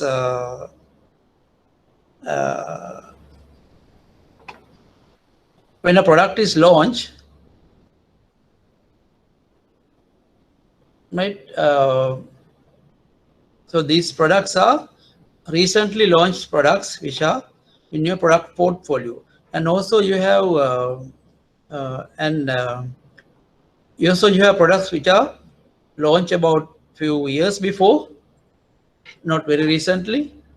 That you have a certain number of products which are launched sometime before, and also you have some products which have been there for a long time, for years, for 10-15 years, and they are also in the product portfolio. And then also there are products which are very old products which are not giving you a good revenue, although still they are in the product portfolio. So these are the four types of products that are taken into consideration under BCG model. So products which are recently launched are called question marks because we still don't know which direction they are going to move. And eventually, if they do well, they become stars. And after a few years, they continue to grow and become cash cows. And some products which don't do well become dogs. So from star, products become either cash cows from star level. Some products may go here and become dogs. So what BCG, the Boston Consultancy Group did was they categorized or divided the product portfolio into four areas. There are question marks products, there are star products, there are cash cows, and there are dogs. And then they said question marks products mostly if product is if you think the product has a potential, you need to build that product, build to increase market share. That means you have to invest on the product because it's recently launched. And other option according to BCG is hold, preserve market value, market share, good for cash. They said cash cow products, he said because they are anyway bringing you positive cash flows, and hold them. Don't invest on them, but you maintain. Then harvest. They said weak cash cows, question marks, and dogs. Increase short-term cash flow, harvest. So some products they said which are not good cash cows, and some are some are question marks which have been launched some time before, but still not giving you sufficient expected level of return, and some dogs again marginal returns. So increase short-term cash flow. So what you do is you can offer discounts, or you can give some incentives to buyers and push these products, housing it a short-term method to generate more revenue. And if you think there are some dogs and question mark which are not giving you any return. They are very weak. The best is to sell or liquidate or divest or delete from the product range or product portfolio. So weak which are giving you negative cash flows, it's best to divest other than keeping it. So according to BCG, so use these 4 type of options. Question marks, you keep investing and building. Cash cows, you maintain and preserve the market share and continue to get the positive cash flows. Weak cash cows and question marks and dogs, give incentives, short-term benefits to customers and push it through various selling tactics. And very weak dogs and question marks, divest or delete from the portfolio. So say practically, for example, if you have say 100 products in your portfolio, because maintaining a large number of products in the portfolio may be a very tedious exercise. So when you have categorized these products into various levels, like we saw, there are question marks products, star, cash cows and dogs. You can, so BCG model gives you some actions to be taken also, whether to build, whether to divest, whether to harvest, or whether to maintain.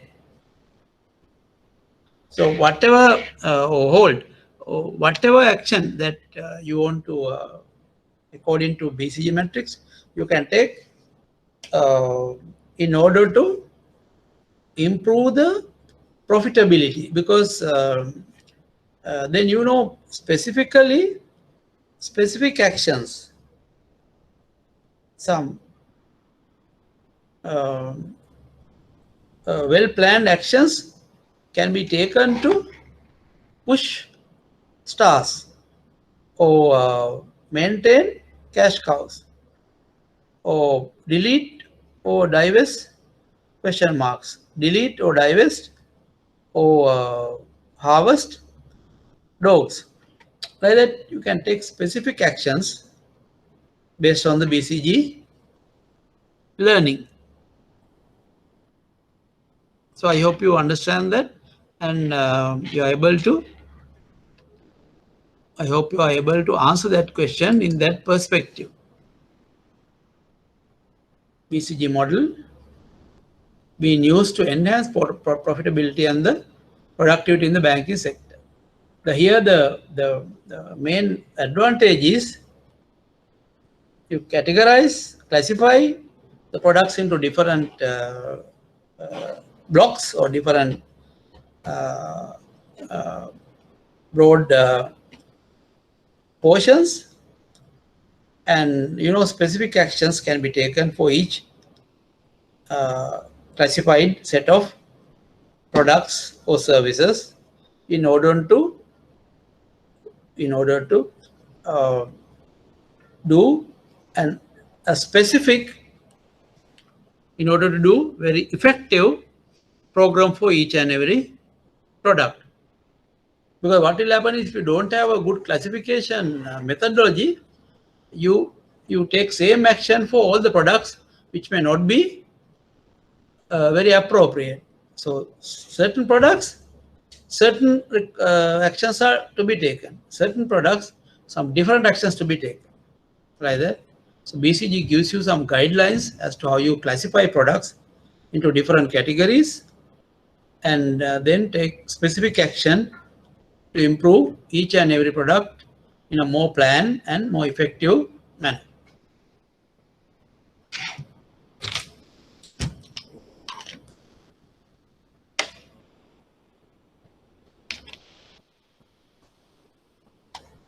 Question number 7.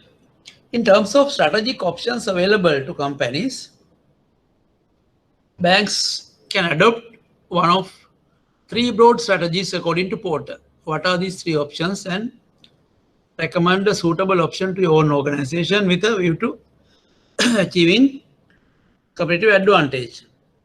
20 marks. So what do you do? So you remember this strategy, generic strategies of Porter? He talked about 3 broad strategies. What are the 3 broad strategies? Can someone tell me? According to Porter? Hello. What are the 3 broad strategies according to Porter? He said an organization can have 3 options, which he called generic, strategic options, generic theories of Porter, generic strategies of Porter. What are these? Hello? Cost leadership, differentiation, and focus strategies. Right, very good. He said cost leadership, differentiation, and focus. So he said cost leadership is good for large players who have large operations because their size is big.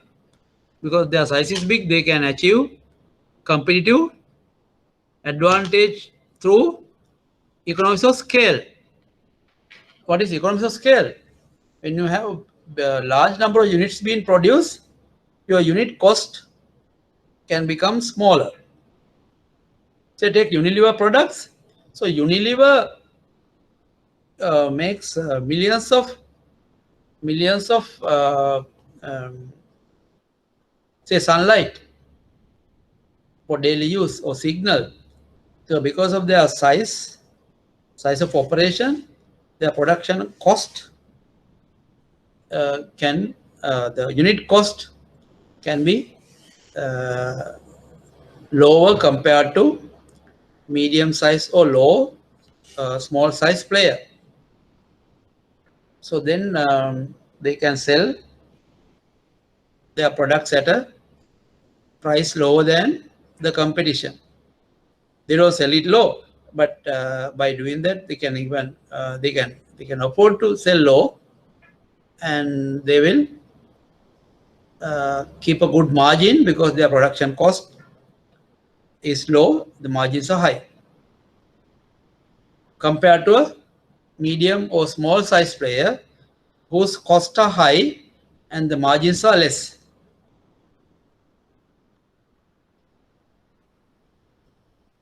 So examples in the banking sector, now banks like national level banks, People's Bank, Bank of Ceylon are mostly, they can become cost leaders because of their size, they have an edge over the medium and small size banks.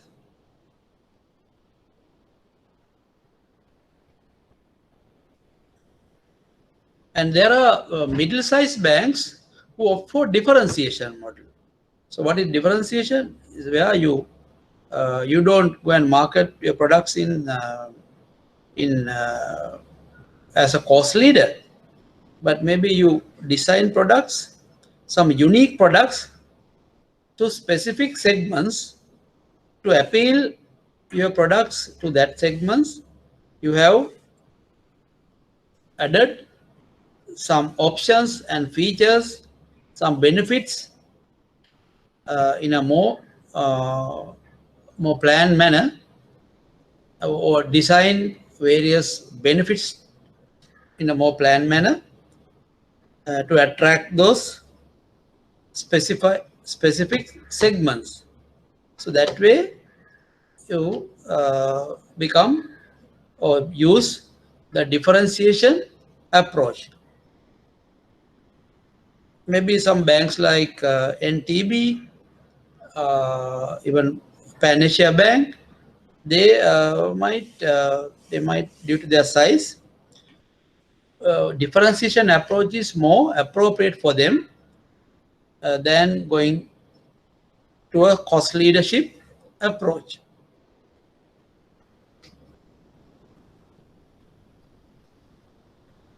Right.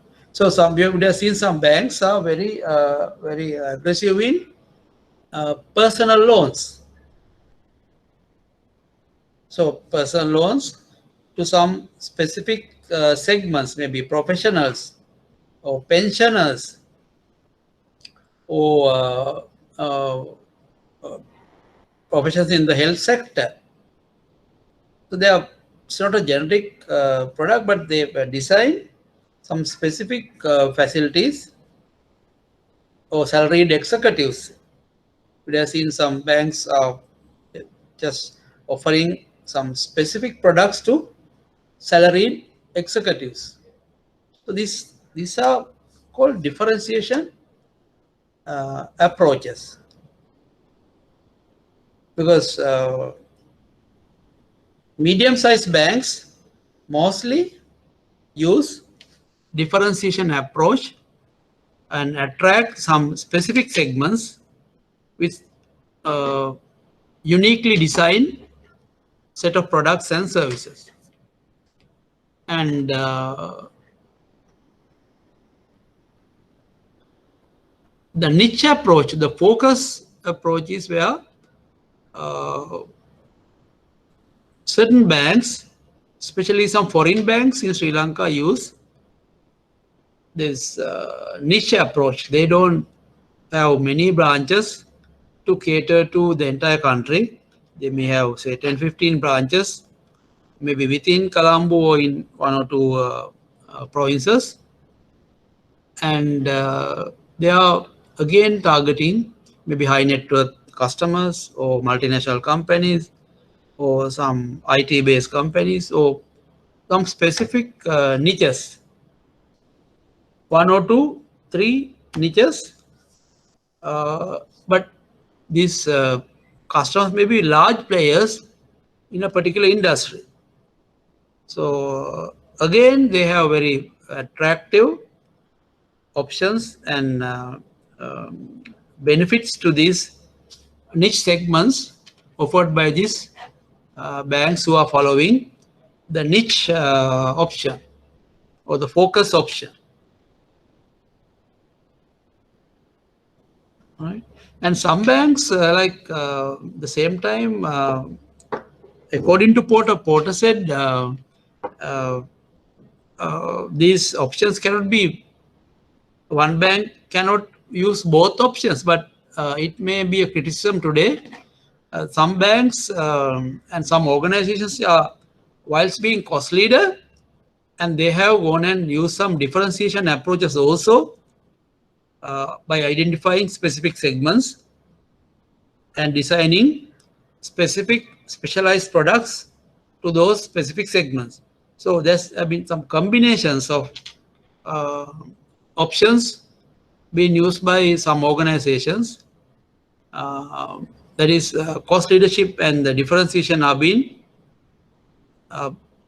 both being used, or both options have been used by one organization, which is against the Michael Porter's view. He said one organization can opt for only one option, but in the current context,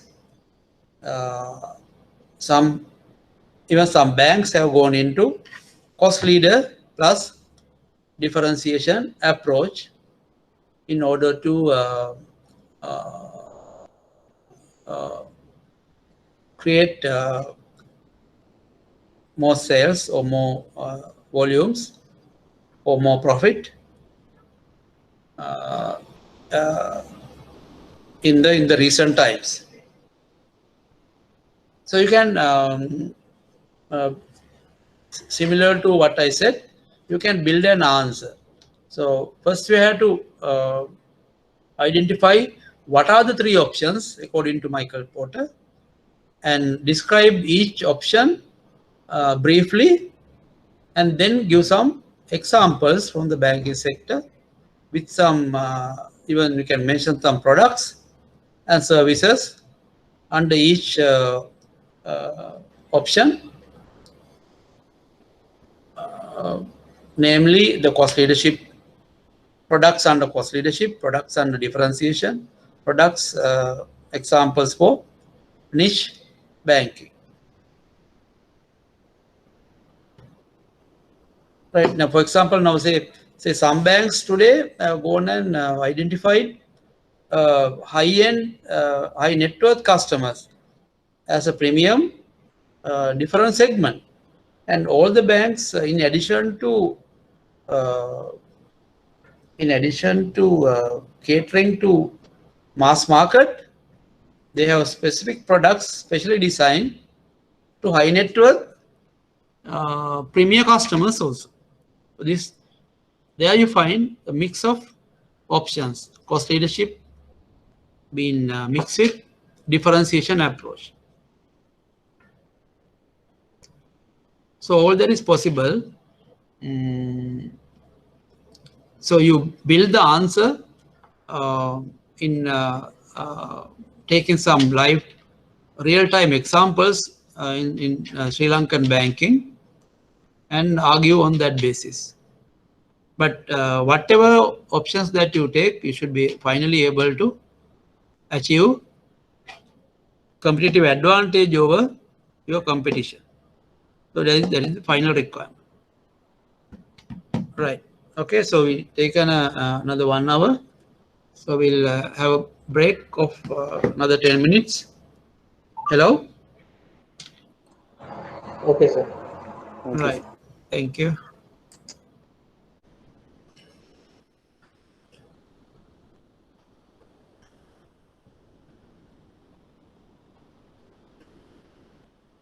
Now let's see the question. This is a question where many issues in a bank has been identified. SNB is a well-established state-owned establishment in Sri Lanka. It's a bank, right, that offers a range of financial services. The bank also boasts of the largest network of branches in the country. However, the performance of the bank is far from satisfactory due to a multitude of reasons, right? This is not a actual situation, but for the purpose of question, it says the largest network of branches in Sri Lanka. The bank is presently conducting a restructuring exercise, and as part of this, you have been asked to review the marketing operations of the bank and to make suitable recommendations. Now, you as a marketing consultant now been asked to conduct a review of the marketing operations of the bank and to make suitable recommendation. You have commenced this exercise, and the preliminary findings are as follows. So you have been asked to do imagine you are a bank, you are a consultant, you have been employed by the bank to restructure the marketing operations and support the bank to come over of these current issues. So the findings are as follows. These are preliminary findings. Product brand management activities are not professionally carried out. Now, what does it mean?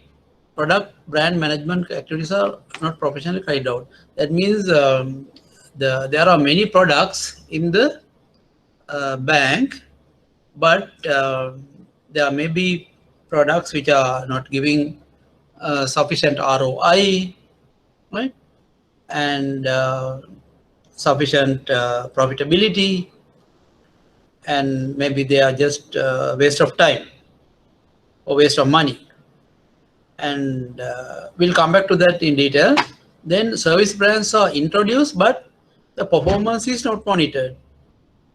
you know, the banks have a lot of products and service brands. It says the brands are introduced, but performance is not monitored. There's lack of cooperation or coordination between the operational staff and the marketing functional staff. The result is the operational staff are unaware of marketing initiatives. It's another problem that we find in some of the banks. Marketing staff and operational staff have no proper communication. So they are like different compartments in a business. No strategic marketing plans are developed. A fairly basic operational marketing plan is developed, but the implementation of activities is far from satisfactory. They have a plan, operational plan, but implementation is not done properly. No formal market research is carried out. Instead, all planning is based on marketing intelligence gathered. They are not done in formal marketing research, but they have collected some information from the market. Based on that, planning is done. The importance of marketing is not appreciated by the majority of staff. Marketing is considered as a PR activity. So importance of marketing is not appreciated by majority of staff. Most of the, this is the problem, right? Most of the people do not appreciate the value of marketing in the organization. They think marketing is considered as a PR activity. PR means public relations activity. The senior management of the bank are all seasoned bankers. However, they do not appreciate or understand the value of marketing. Even the top management, although they are very senior bankers, they do not appreciate or understand the value that marketing can add to the bank. Customer satisfaction is declining, with most customers complaining of delays and poor service. Naturally, right? Competitor activities are not monitored, resulting in the bank being taken by surprise on many occasions. That means they are not aware of the competition, and suddenly competition is hitting them very badly. No integrated marketing communication activities are carried out. So even their communication, there's no proper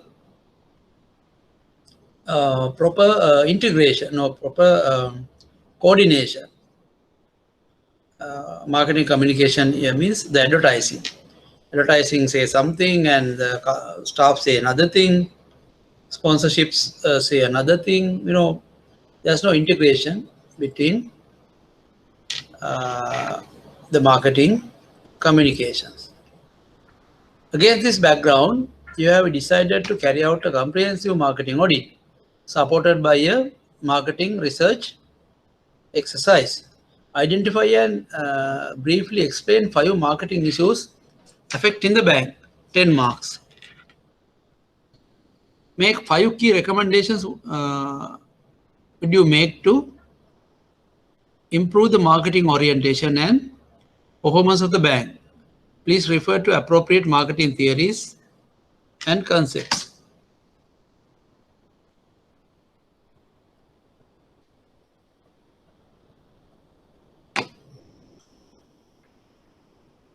All right.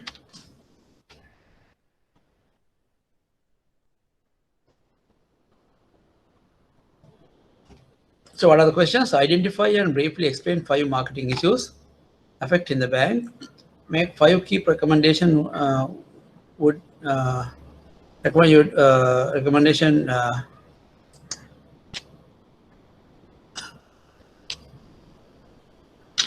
recommendation you would make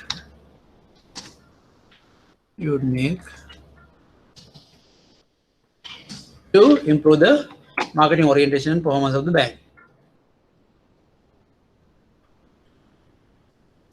So how do you answer this question? This is a very good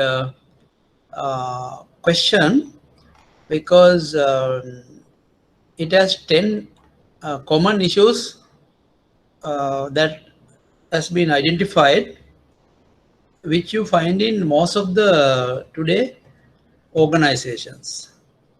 Okay, so let's see what are the key issues. What are the key five? Now, question number one is identify and briefly explain 5 marketing issues affecting the bank.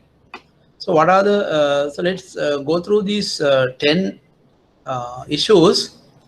Now, product brand management activities are not professionally carried out. So that itself is a marketing issue. You know, what is the product brand management model that we have? That is the BCG model, which we learned. BCG model. According to BCG model, when you have a large number of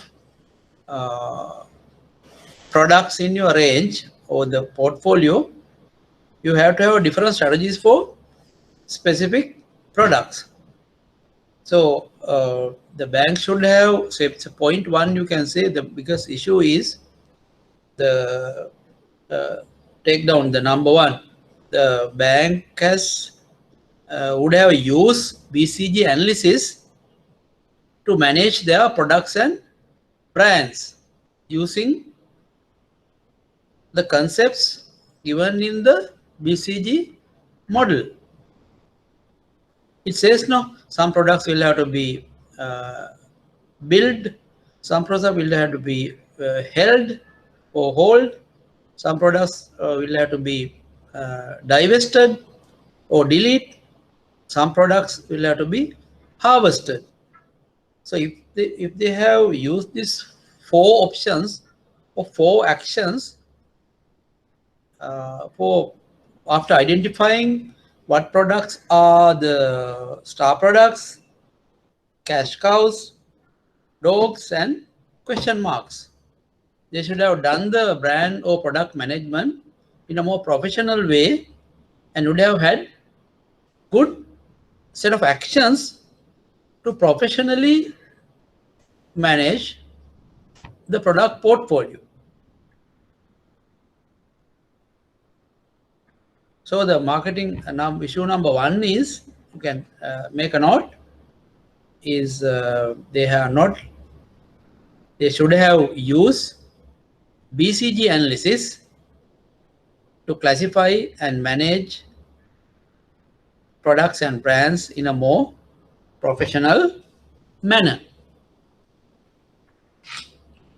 Then question number, issue number 2, service brands are introduced, but the performance is not monitored. You know, you remember when we discuss about marketing management, so it has 4 parts.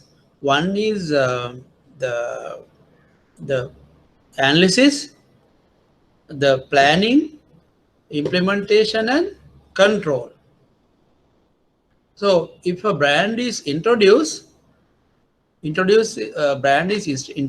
after planning, analysis and planning.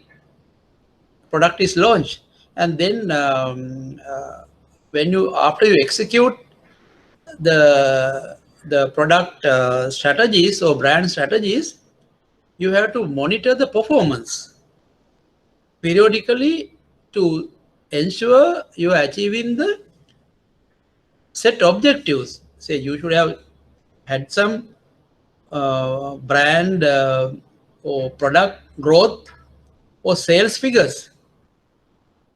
Isn't it? So when you introduce a product, you expect some sales on a periodical basis. Maybe first year, what is the expected sales? Second year, what is the expected sales? Maybe third year, at least 3 years, you should have planned. So if the desired sales are not coming in the first year, you should have taken some actions, some corrective actions to improve the execution, improve the product drive, which has not happened because they have not monitored or evaluated the performance. the products are just introduced and forgotten, then it will not be succeeding at all. So the second issue is, according to question part 1, the answer part 1, when a brand is introduced and the actions are executed, there has to be a monitoring mechanism to ensure the periodical targets are achieved. If the periodical targets are not achieved, there should be some problem. No? To identify the problem and take corrective action, you have to keep monitoring, keep evaluating and controlling the performance at least for the next 2 to 3 years. Then only the product will become a cash cow. So until the product becomes cash cow, you cannot let it or neglect it. Here, the bank is neglecting the products after the launch. Issue number 2. Number 3, there is lack of coordination between the operational staff and marketing functional staff. This result, the operational staff are unaware of marketing. So what is the problem here? What is the issue? Issue is inter-functional coordination. So there's no inter-functional coordination. So the culture, the corporate culture is not supportive. Because of that, operational staff and marketing staff are going into different directions. So who has to correct this? The top management will have to create that mindset and the culture that everyone supports the delivering of value. You remember that marketing oriented company will have a right culture and right interfunctional coordination among all the departments.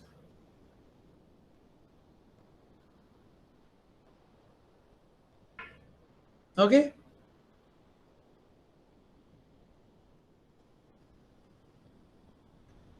Right. So that is the third marketing issue. The next one. No strategic marketing plans are developed. Fairly basic operational marketing plan is developed, but the implementation of activities is far from satisfactory. Again, the implementation issue that what we discussed at the point 2 level, because they have plans only, but there's no proper monitoring. The same issue. The plan, for a plan to be completed, it should have analysis component, the planning and execution, and then the evaluation and monitoring and control. So if you don't monitor monitor the results, you don't know where you are going. That makes sense, no?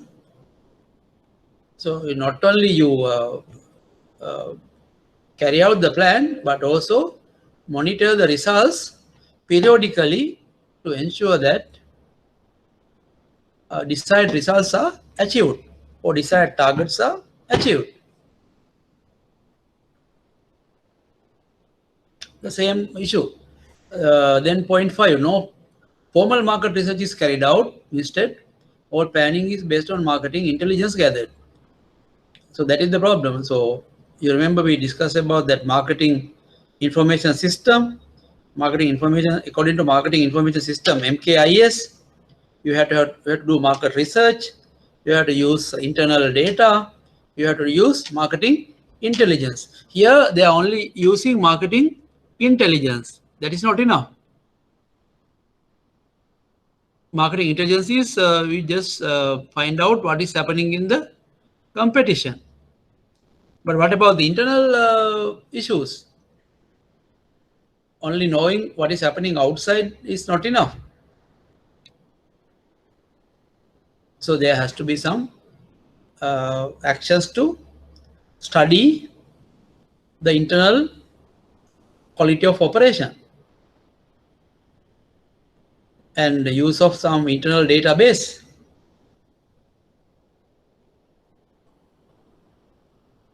Right? Then only you will have proper marketing information mechanism to deliver results. Because marketing is, remember, marketing is about understanding customer or customer needs and satisfying them. So without knowing exactly what your customers feel about your company, you cannot go on like that. Then you are not doing your marketing or marketing function properly. You agree?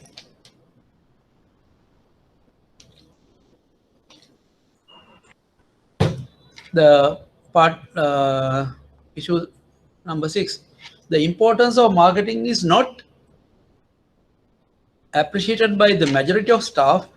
Marketing is considered as a PR activity. So that's another issue. They don't understand the value of marketing, and they think marketing is just public relations activity. It is not so. That is why they lack, according to this, they lack that marketing culture or marketing mindset. Again, the issue of the top management. They have to create a culture where everyone understand and appreciate the importance of marketing, and everyone must support it. It's not only a PR activity. PR activity is only one part of it, or one part of marketing.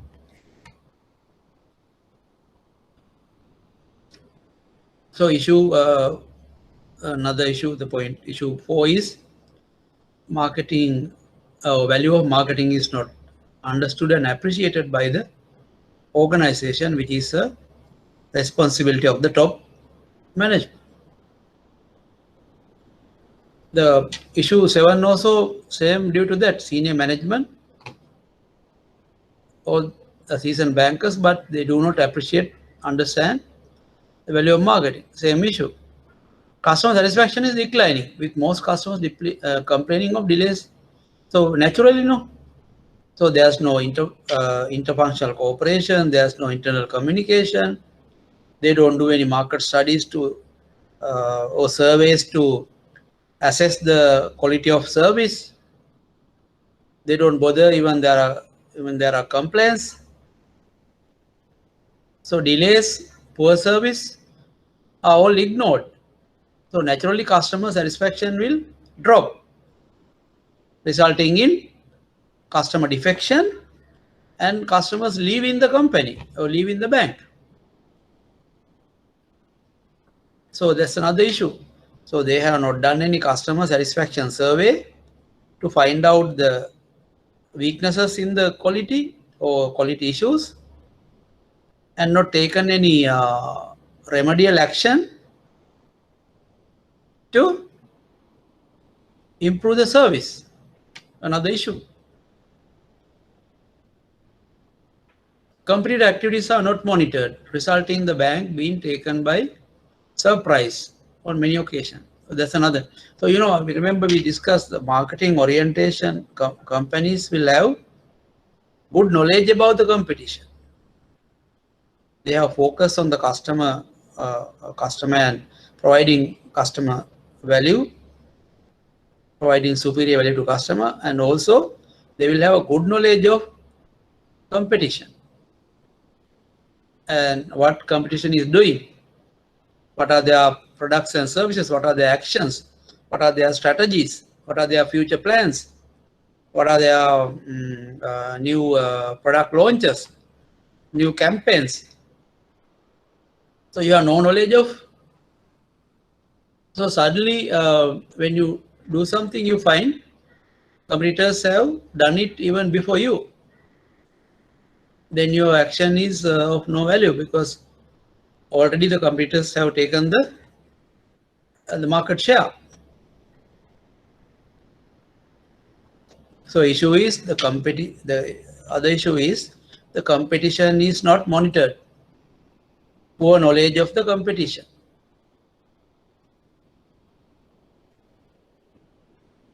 And the final issue is the marketing communication. We have to still do this marketing communication, then we'll understand better. So IMC, integrated marketing communication, is you have various marketing communication tools like advertising, personal selling, public relations, PR, sponsorships, direct marketing, sales promotions, all combined strategically and integrated properly to give a unique message to the customer. Then customer is not confused. Then everyone speak about one message, one communication to the customer. So it's very easy for customer to understand, and it will have a lot of positive impact, and communication will be very effective when you have a integrated approach. Integrated means more combined approach. You combine all the tools together to give a very effective and very unique message to the customer about your product, services, and various other marketing actions. So I have given you more than 5 marketing issues which you can briefly mention. I hope you can answer it now. So next part, make 5 recommendations you would make to improve the marketing orientation and performance of the bank. Please refer to appropriate marketing theories and concepts. Actually, now once you have these 5 issues, against those issues you can write the second part of the answer, because every issue you have to make a recommendation. As I said, now what is the recommendation?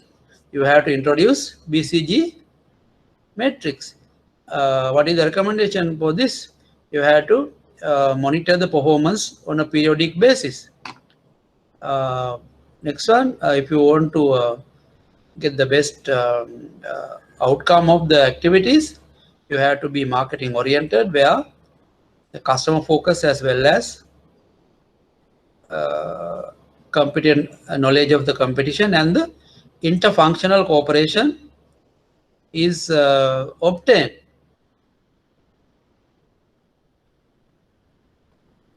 And marketing plans, the same thing. The plans are not only enough. You have to execute it and evaluate and monitor regularly. Marketing research has to be done on a periodical basis to understand the customer requirements and the quality of service. These are the recommendations. The senior management will have to make sure that they create the right culture and right internal communication, so that every staff are aware of the marketing activities and the importance of marketing, and then all of them can work for a common objective, common goal. One bank, one vision, or one objective, one goal, without every department dragging it to different directions. Customer satisfaction is declining. Periodical customer satisfaction surveys have to be conducted. Competitor intelligence, competitor knowledge will have to be gathered, improved. So those are the answers for the second part, the recommendations. So once you have identified these issues, 5 issues and 5 recommendations.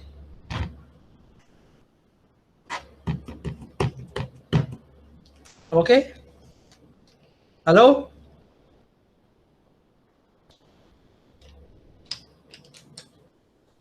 Are you clear? Yes, sir. Hello? You are clear? Any questions? No questions? Oh, I hope you are very clear. That's why you have no questions.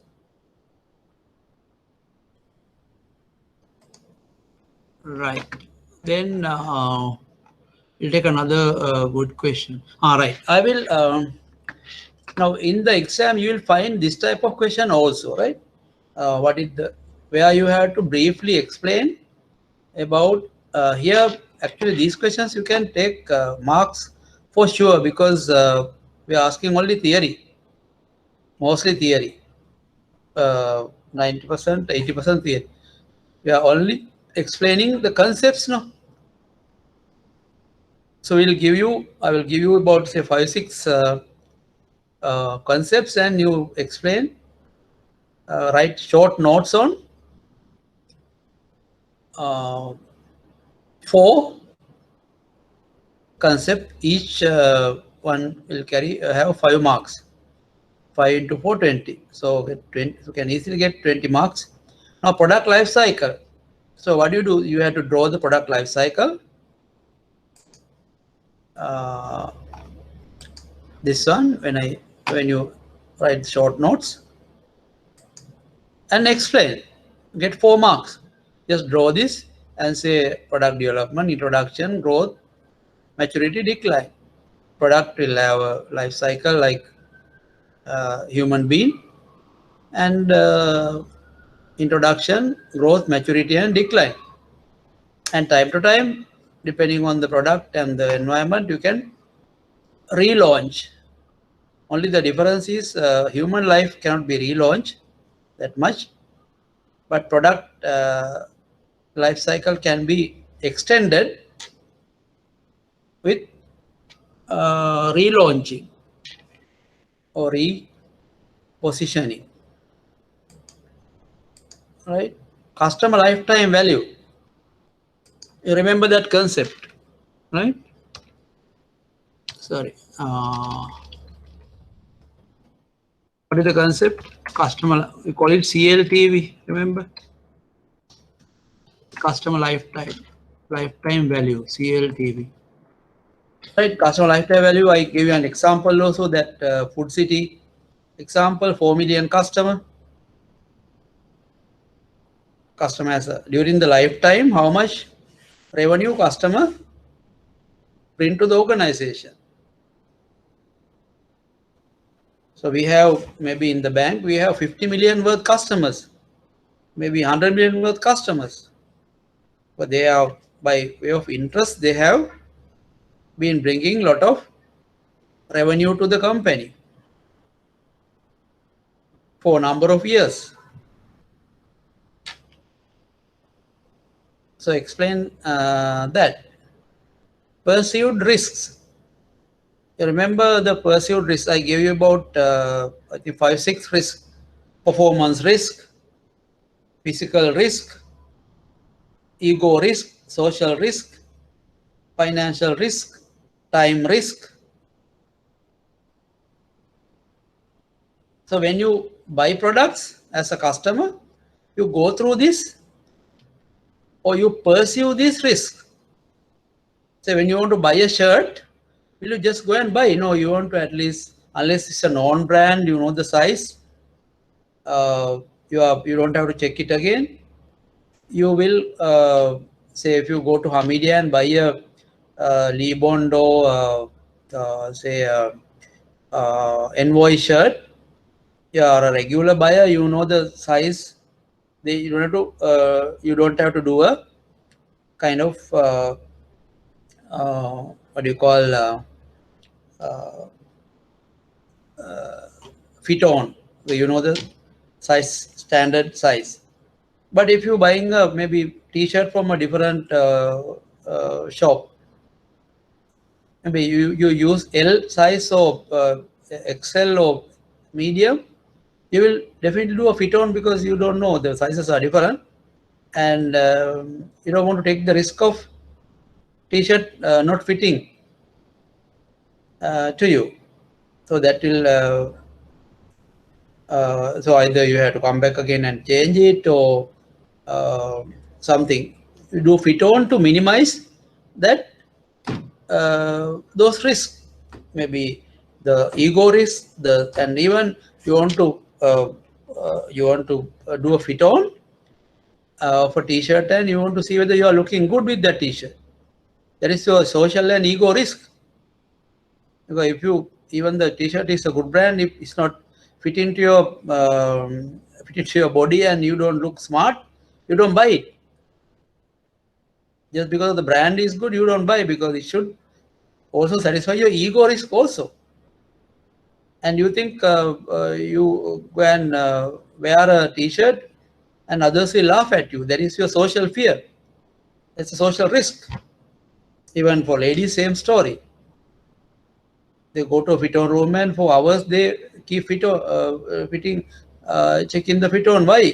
Because they have a lot of, more than the boys, girls have, or ladies have more social. They feel more social risk, social fear, ego risk, ego fear. All right. Especially when you buy electronic goods, you are not sure of the performance. That's why you go for a good brand and ask them to do whether you check the warranties available, to minimize those performance and financial risk. So like that, you have to explain what are the risks, and briefly how to minimize those risks.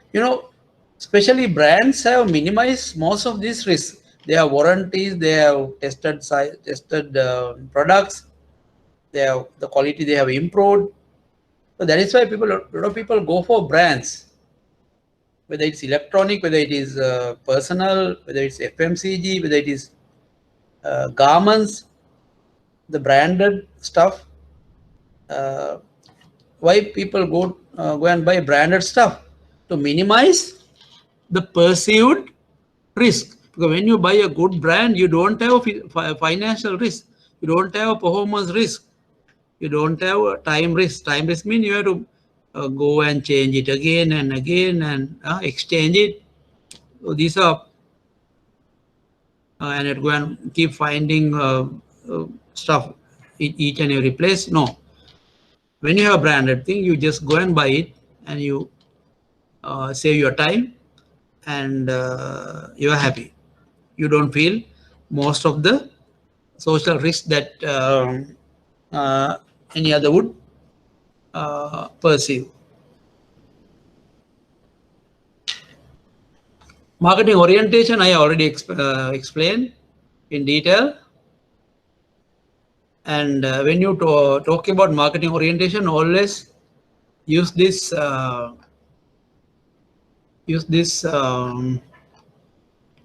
this diagram. I will share this with you through Kalinga. This is the diagram for marketing orientation. Custom focus, low high. Competitor focus, low high. Both low, inward looking companies. Custom focus high, low. Competitor focus is customer oriented. Custom focus low, competitor focus high, competitor oriented. But ideally, marketing oriented companies will have high focus on customer and the good knowledge on the competition as well. So that okay. So this type of questions also will come. One question you get marks, can get marks easily. Right. Then go to the question number 14. Discuss the steps involved in new product development process. Now, new product development process I have discussed. So, what are there are steps, no? The idea generation, then evaluation of the idea screening, then analysis in terms of business, marketing, and profitability, feasibility analysis, Then you have product concept, right? Product concept and product you developing the product, and then you do test marketing, and it's all theory that you have. There are steps: the test marketing, and then the commercial launch, and so on. Okay, so that is theory part, 10 marks. Then explain why new products are necessary. So how do you answer that? Why we need new products? Do you think we need? Yeah, because a customer needs are also changing. So you don't, maybe sometimes you don't have a total new product, but completely new, but there can be new added features, modifications that also come under new products development. Time to time, customers require uh, uh, new added features to your existing product. Now, you remember few last years before, we had deposits. Now there are deposits with uh, uh, deposits attached deposits, and there's life insurance also attached to your deposit. Life cover is attached to your loan facility. When you take a lease, you get a life cover also. These are the new modifications, right? When you take so loan is coupled with various other benefits. Now credit card is now coupled with personal loans. I told you, credit card companies were earlier, credit cards were used to purchase items on credit. Now they are also giving options for customers to even obtain loans through the card. So that may be a requirement and welcome by the customers. Added features, because customer requirements are now rising. The expectations are also rising, and they need digital banking facilities. Earlier, they had to come to the bank to do the banking transaction. Now, a lot of things can be done online through the phone, mobile banking application. So, a lot of banks have now banking applications, online mobile banking application. So, answer is new products are necessary because customer expectations are not static; they are also changing and rising. To satisfy the customer requirement, you need to modify or introduce new products, new features as we go. Part C, list and describe 4 new banking products introduced currently in Sri Lanka. That I leave to you. You can, you in your bank also, you look at last 1 year. What are the products that was, so you should be able to explain 4 new products either introduced by your bank or any other bank that you know. So for that, you need to know what's happening in the industry. You should know the new products that are in. This is competitor knowledge. As a banker, as a marketer, you to have knowledge about the competition. What are the products? Say bankers loan people should know what are the products introduced recently by commercial bank, HNB, People's Bank, or NSB, like that. NSB, HNB people should know products recently launched by other banks. People's Bank should know, bankers should know products recently launched by BOC and other banks. Like that. That knowledge has to be there. So I hope you are able to answer that. So there are a lot of digital banking, new banking apps have been introduced. QR code based payment systems, lot of new things have come, especially in the recent past. Mostly the digital banking platforms have come up. You should be able to more than 4 new products you can explain there. Is that okay? Hello? Yes, sir. Right.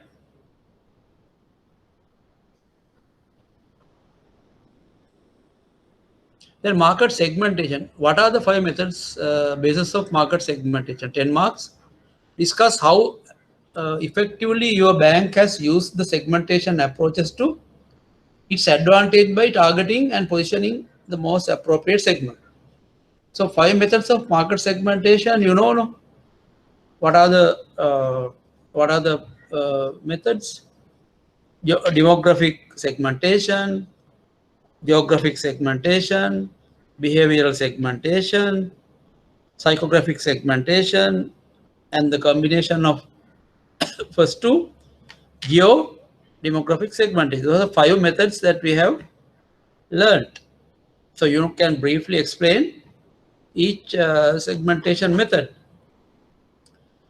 and discuss how effectively your bank has used the segmentation approaches. Then take your bank and see how you have used the segmentation to segment your target market. Geographically, what you have done, whether your bank has some specific products running in the north section, northern side, or southern, or any other province. Geographically, whether you have segmented. If you have, you can. If you don't have, nothing to say, but you can give some other bank example. Now, say some banks have now fisheries products based on customers who are fishermen living near the sea.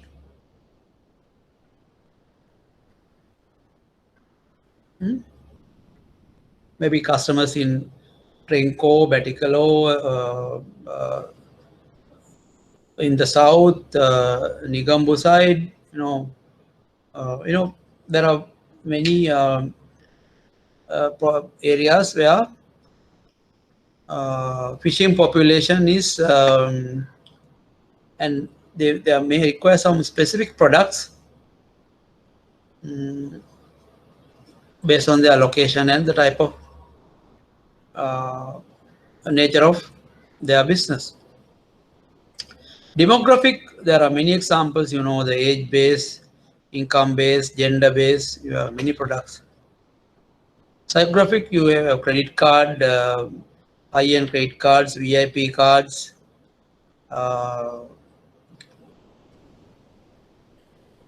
psychographic lifestyle and VIP customer centers, premier customer segments, based on their lifestyle and personality. Behavioral also, you may have various campaigns you do during Christmas time, during New Year, these are occasion based. So like that you can explain your segmentation, how your bank has used segmentation approaches to target customers based on those variables. Right? I hope it's not difficult for you.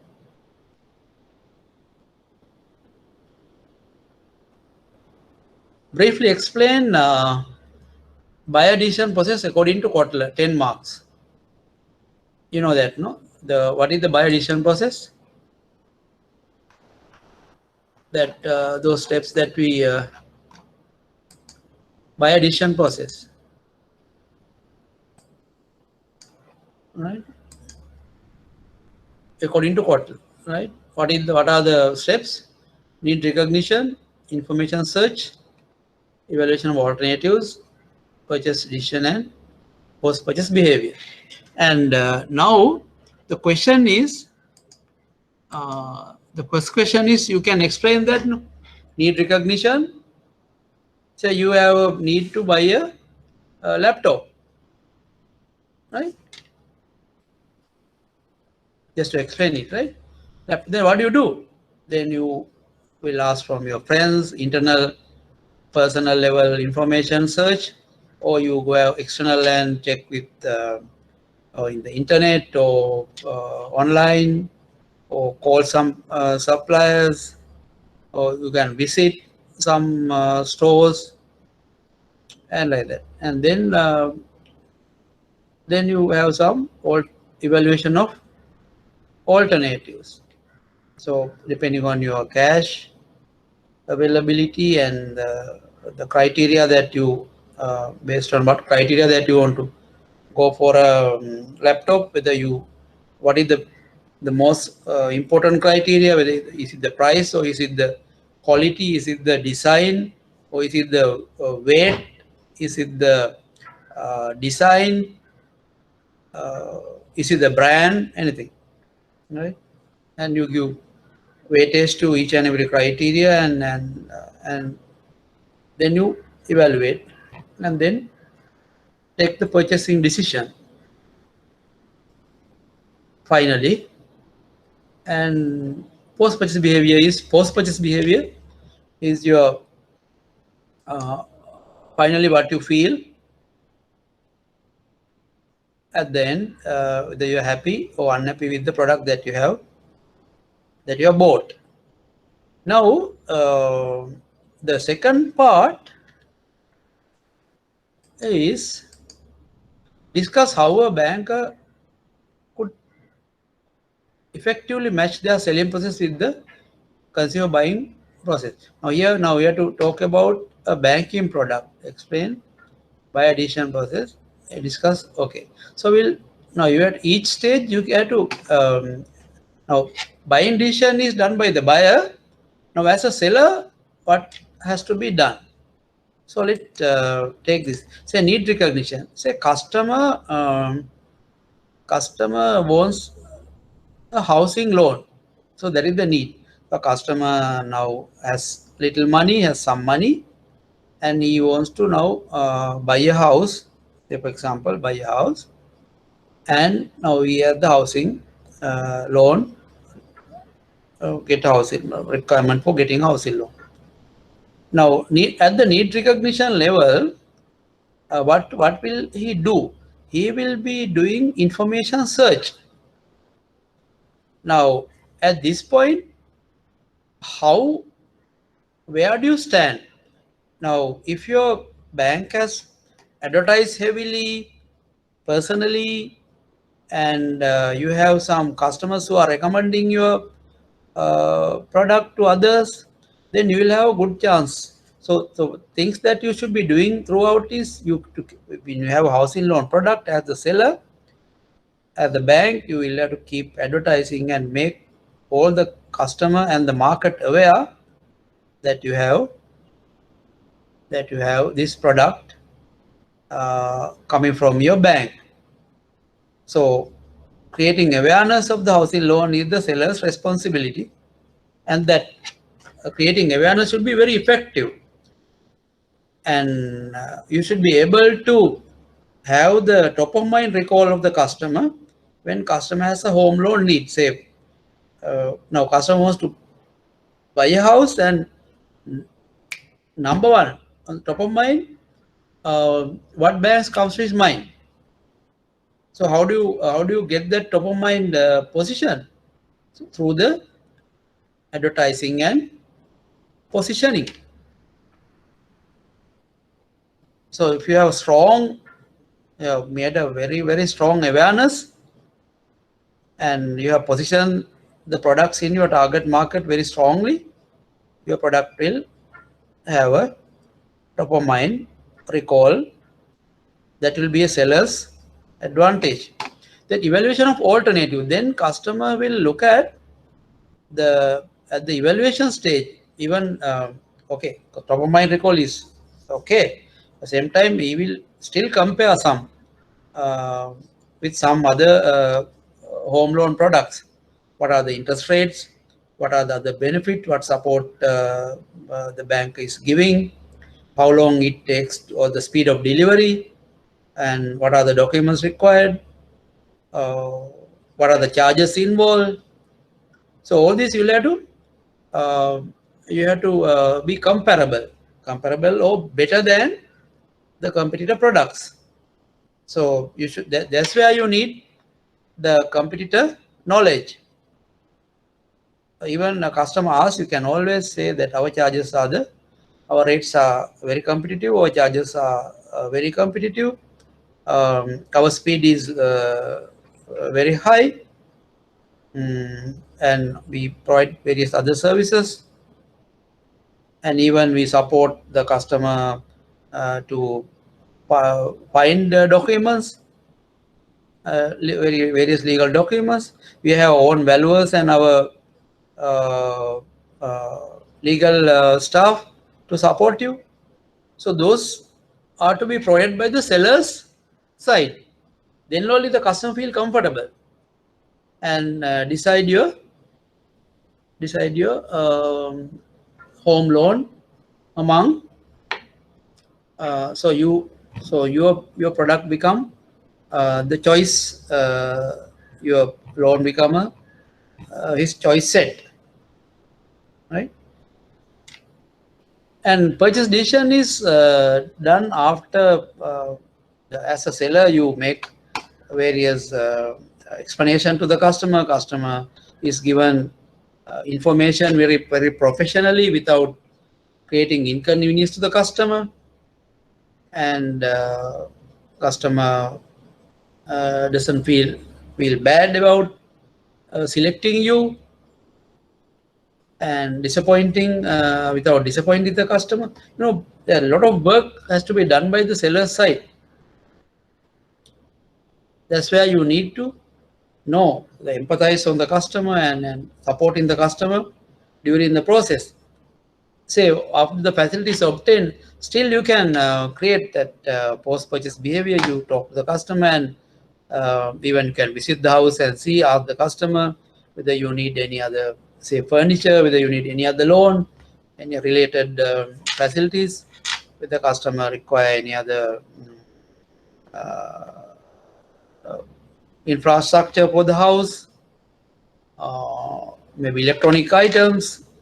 All that you can, by communicating throughout with the customer, you can create very positive purchase behavior in the customer mind. You can create a very positive impression about your organization in the mind of the customer. That's what it called seller's responsibility. So customer buying process. At the same time, you match your selling tactics and to attract the customer based on each and every stage of the buying process. So you go with the customer until he reaches the post-purchase behavior. Even at the post-purchase behavior, you create a very positive impression. Make the customer feel that this bank is even supporting me even after my house is bought. They are supporting me even to buy furniture, buy electronics, buy other stuff. That's how you match. You understand? So as a banker, you must do both. So you just knowing the customer buying process is not enough. You should be able to match your selling tactics or selling process with the buying process stages. What you should be doing at the information search level, evaluation of alternative level, decision making level, and so on. I hope you are clear on that. So that's about. So we have left out a few questions. Porter's five forces model, product life cycle, and so this there are four questions that we have left out. We will, as we have time during our lectures, we will discuss that. But I believe you have got some idea as to how you now write answers. Please don't write too much. Don't write essays. give your answers in bullet form always, and divide your time according to the marks given. Now, as I said, now here, the last question we discussed, both parts have same amount of marks. So, should have taken more time for this, then you have no time, less time to write this answer. No. So, say question has 30 marks, 30 minutes, 15 minutes to answer this, and 15 minutes to answer the second part. So these are the tips. According to time, according my mark, time is to be based on the marks, and the don't write essays as answers. Write bullet points and explain briefly. And also, whenever there's a diagram or a model, you have to draw it. Otherwise, you won't get the marks. Say, so in this case, buying process, that diagram you have to write. And product life cycle, there's a diagram. Marketing orientation, there's a diagram. Right? BCG, that diagram you have to write. Porter's value chain, that diagram you have to write. You have to remember. A marketing environment, you have to write. Like that, you have to use the diagrams in the answers, and that. So I think that's what for today. So whenever you have time, just run through these tunes also. So then we'll meet you in the next week. Okay, good luck.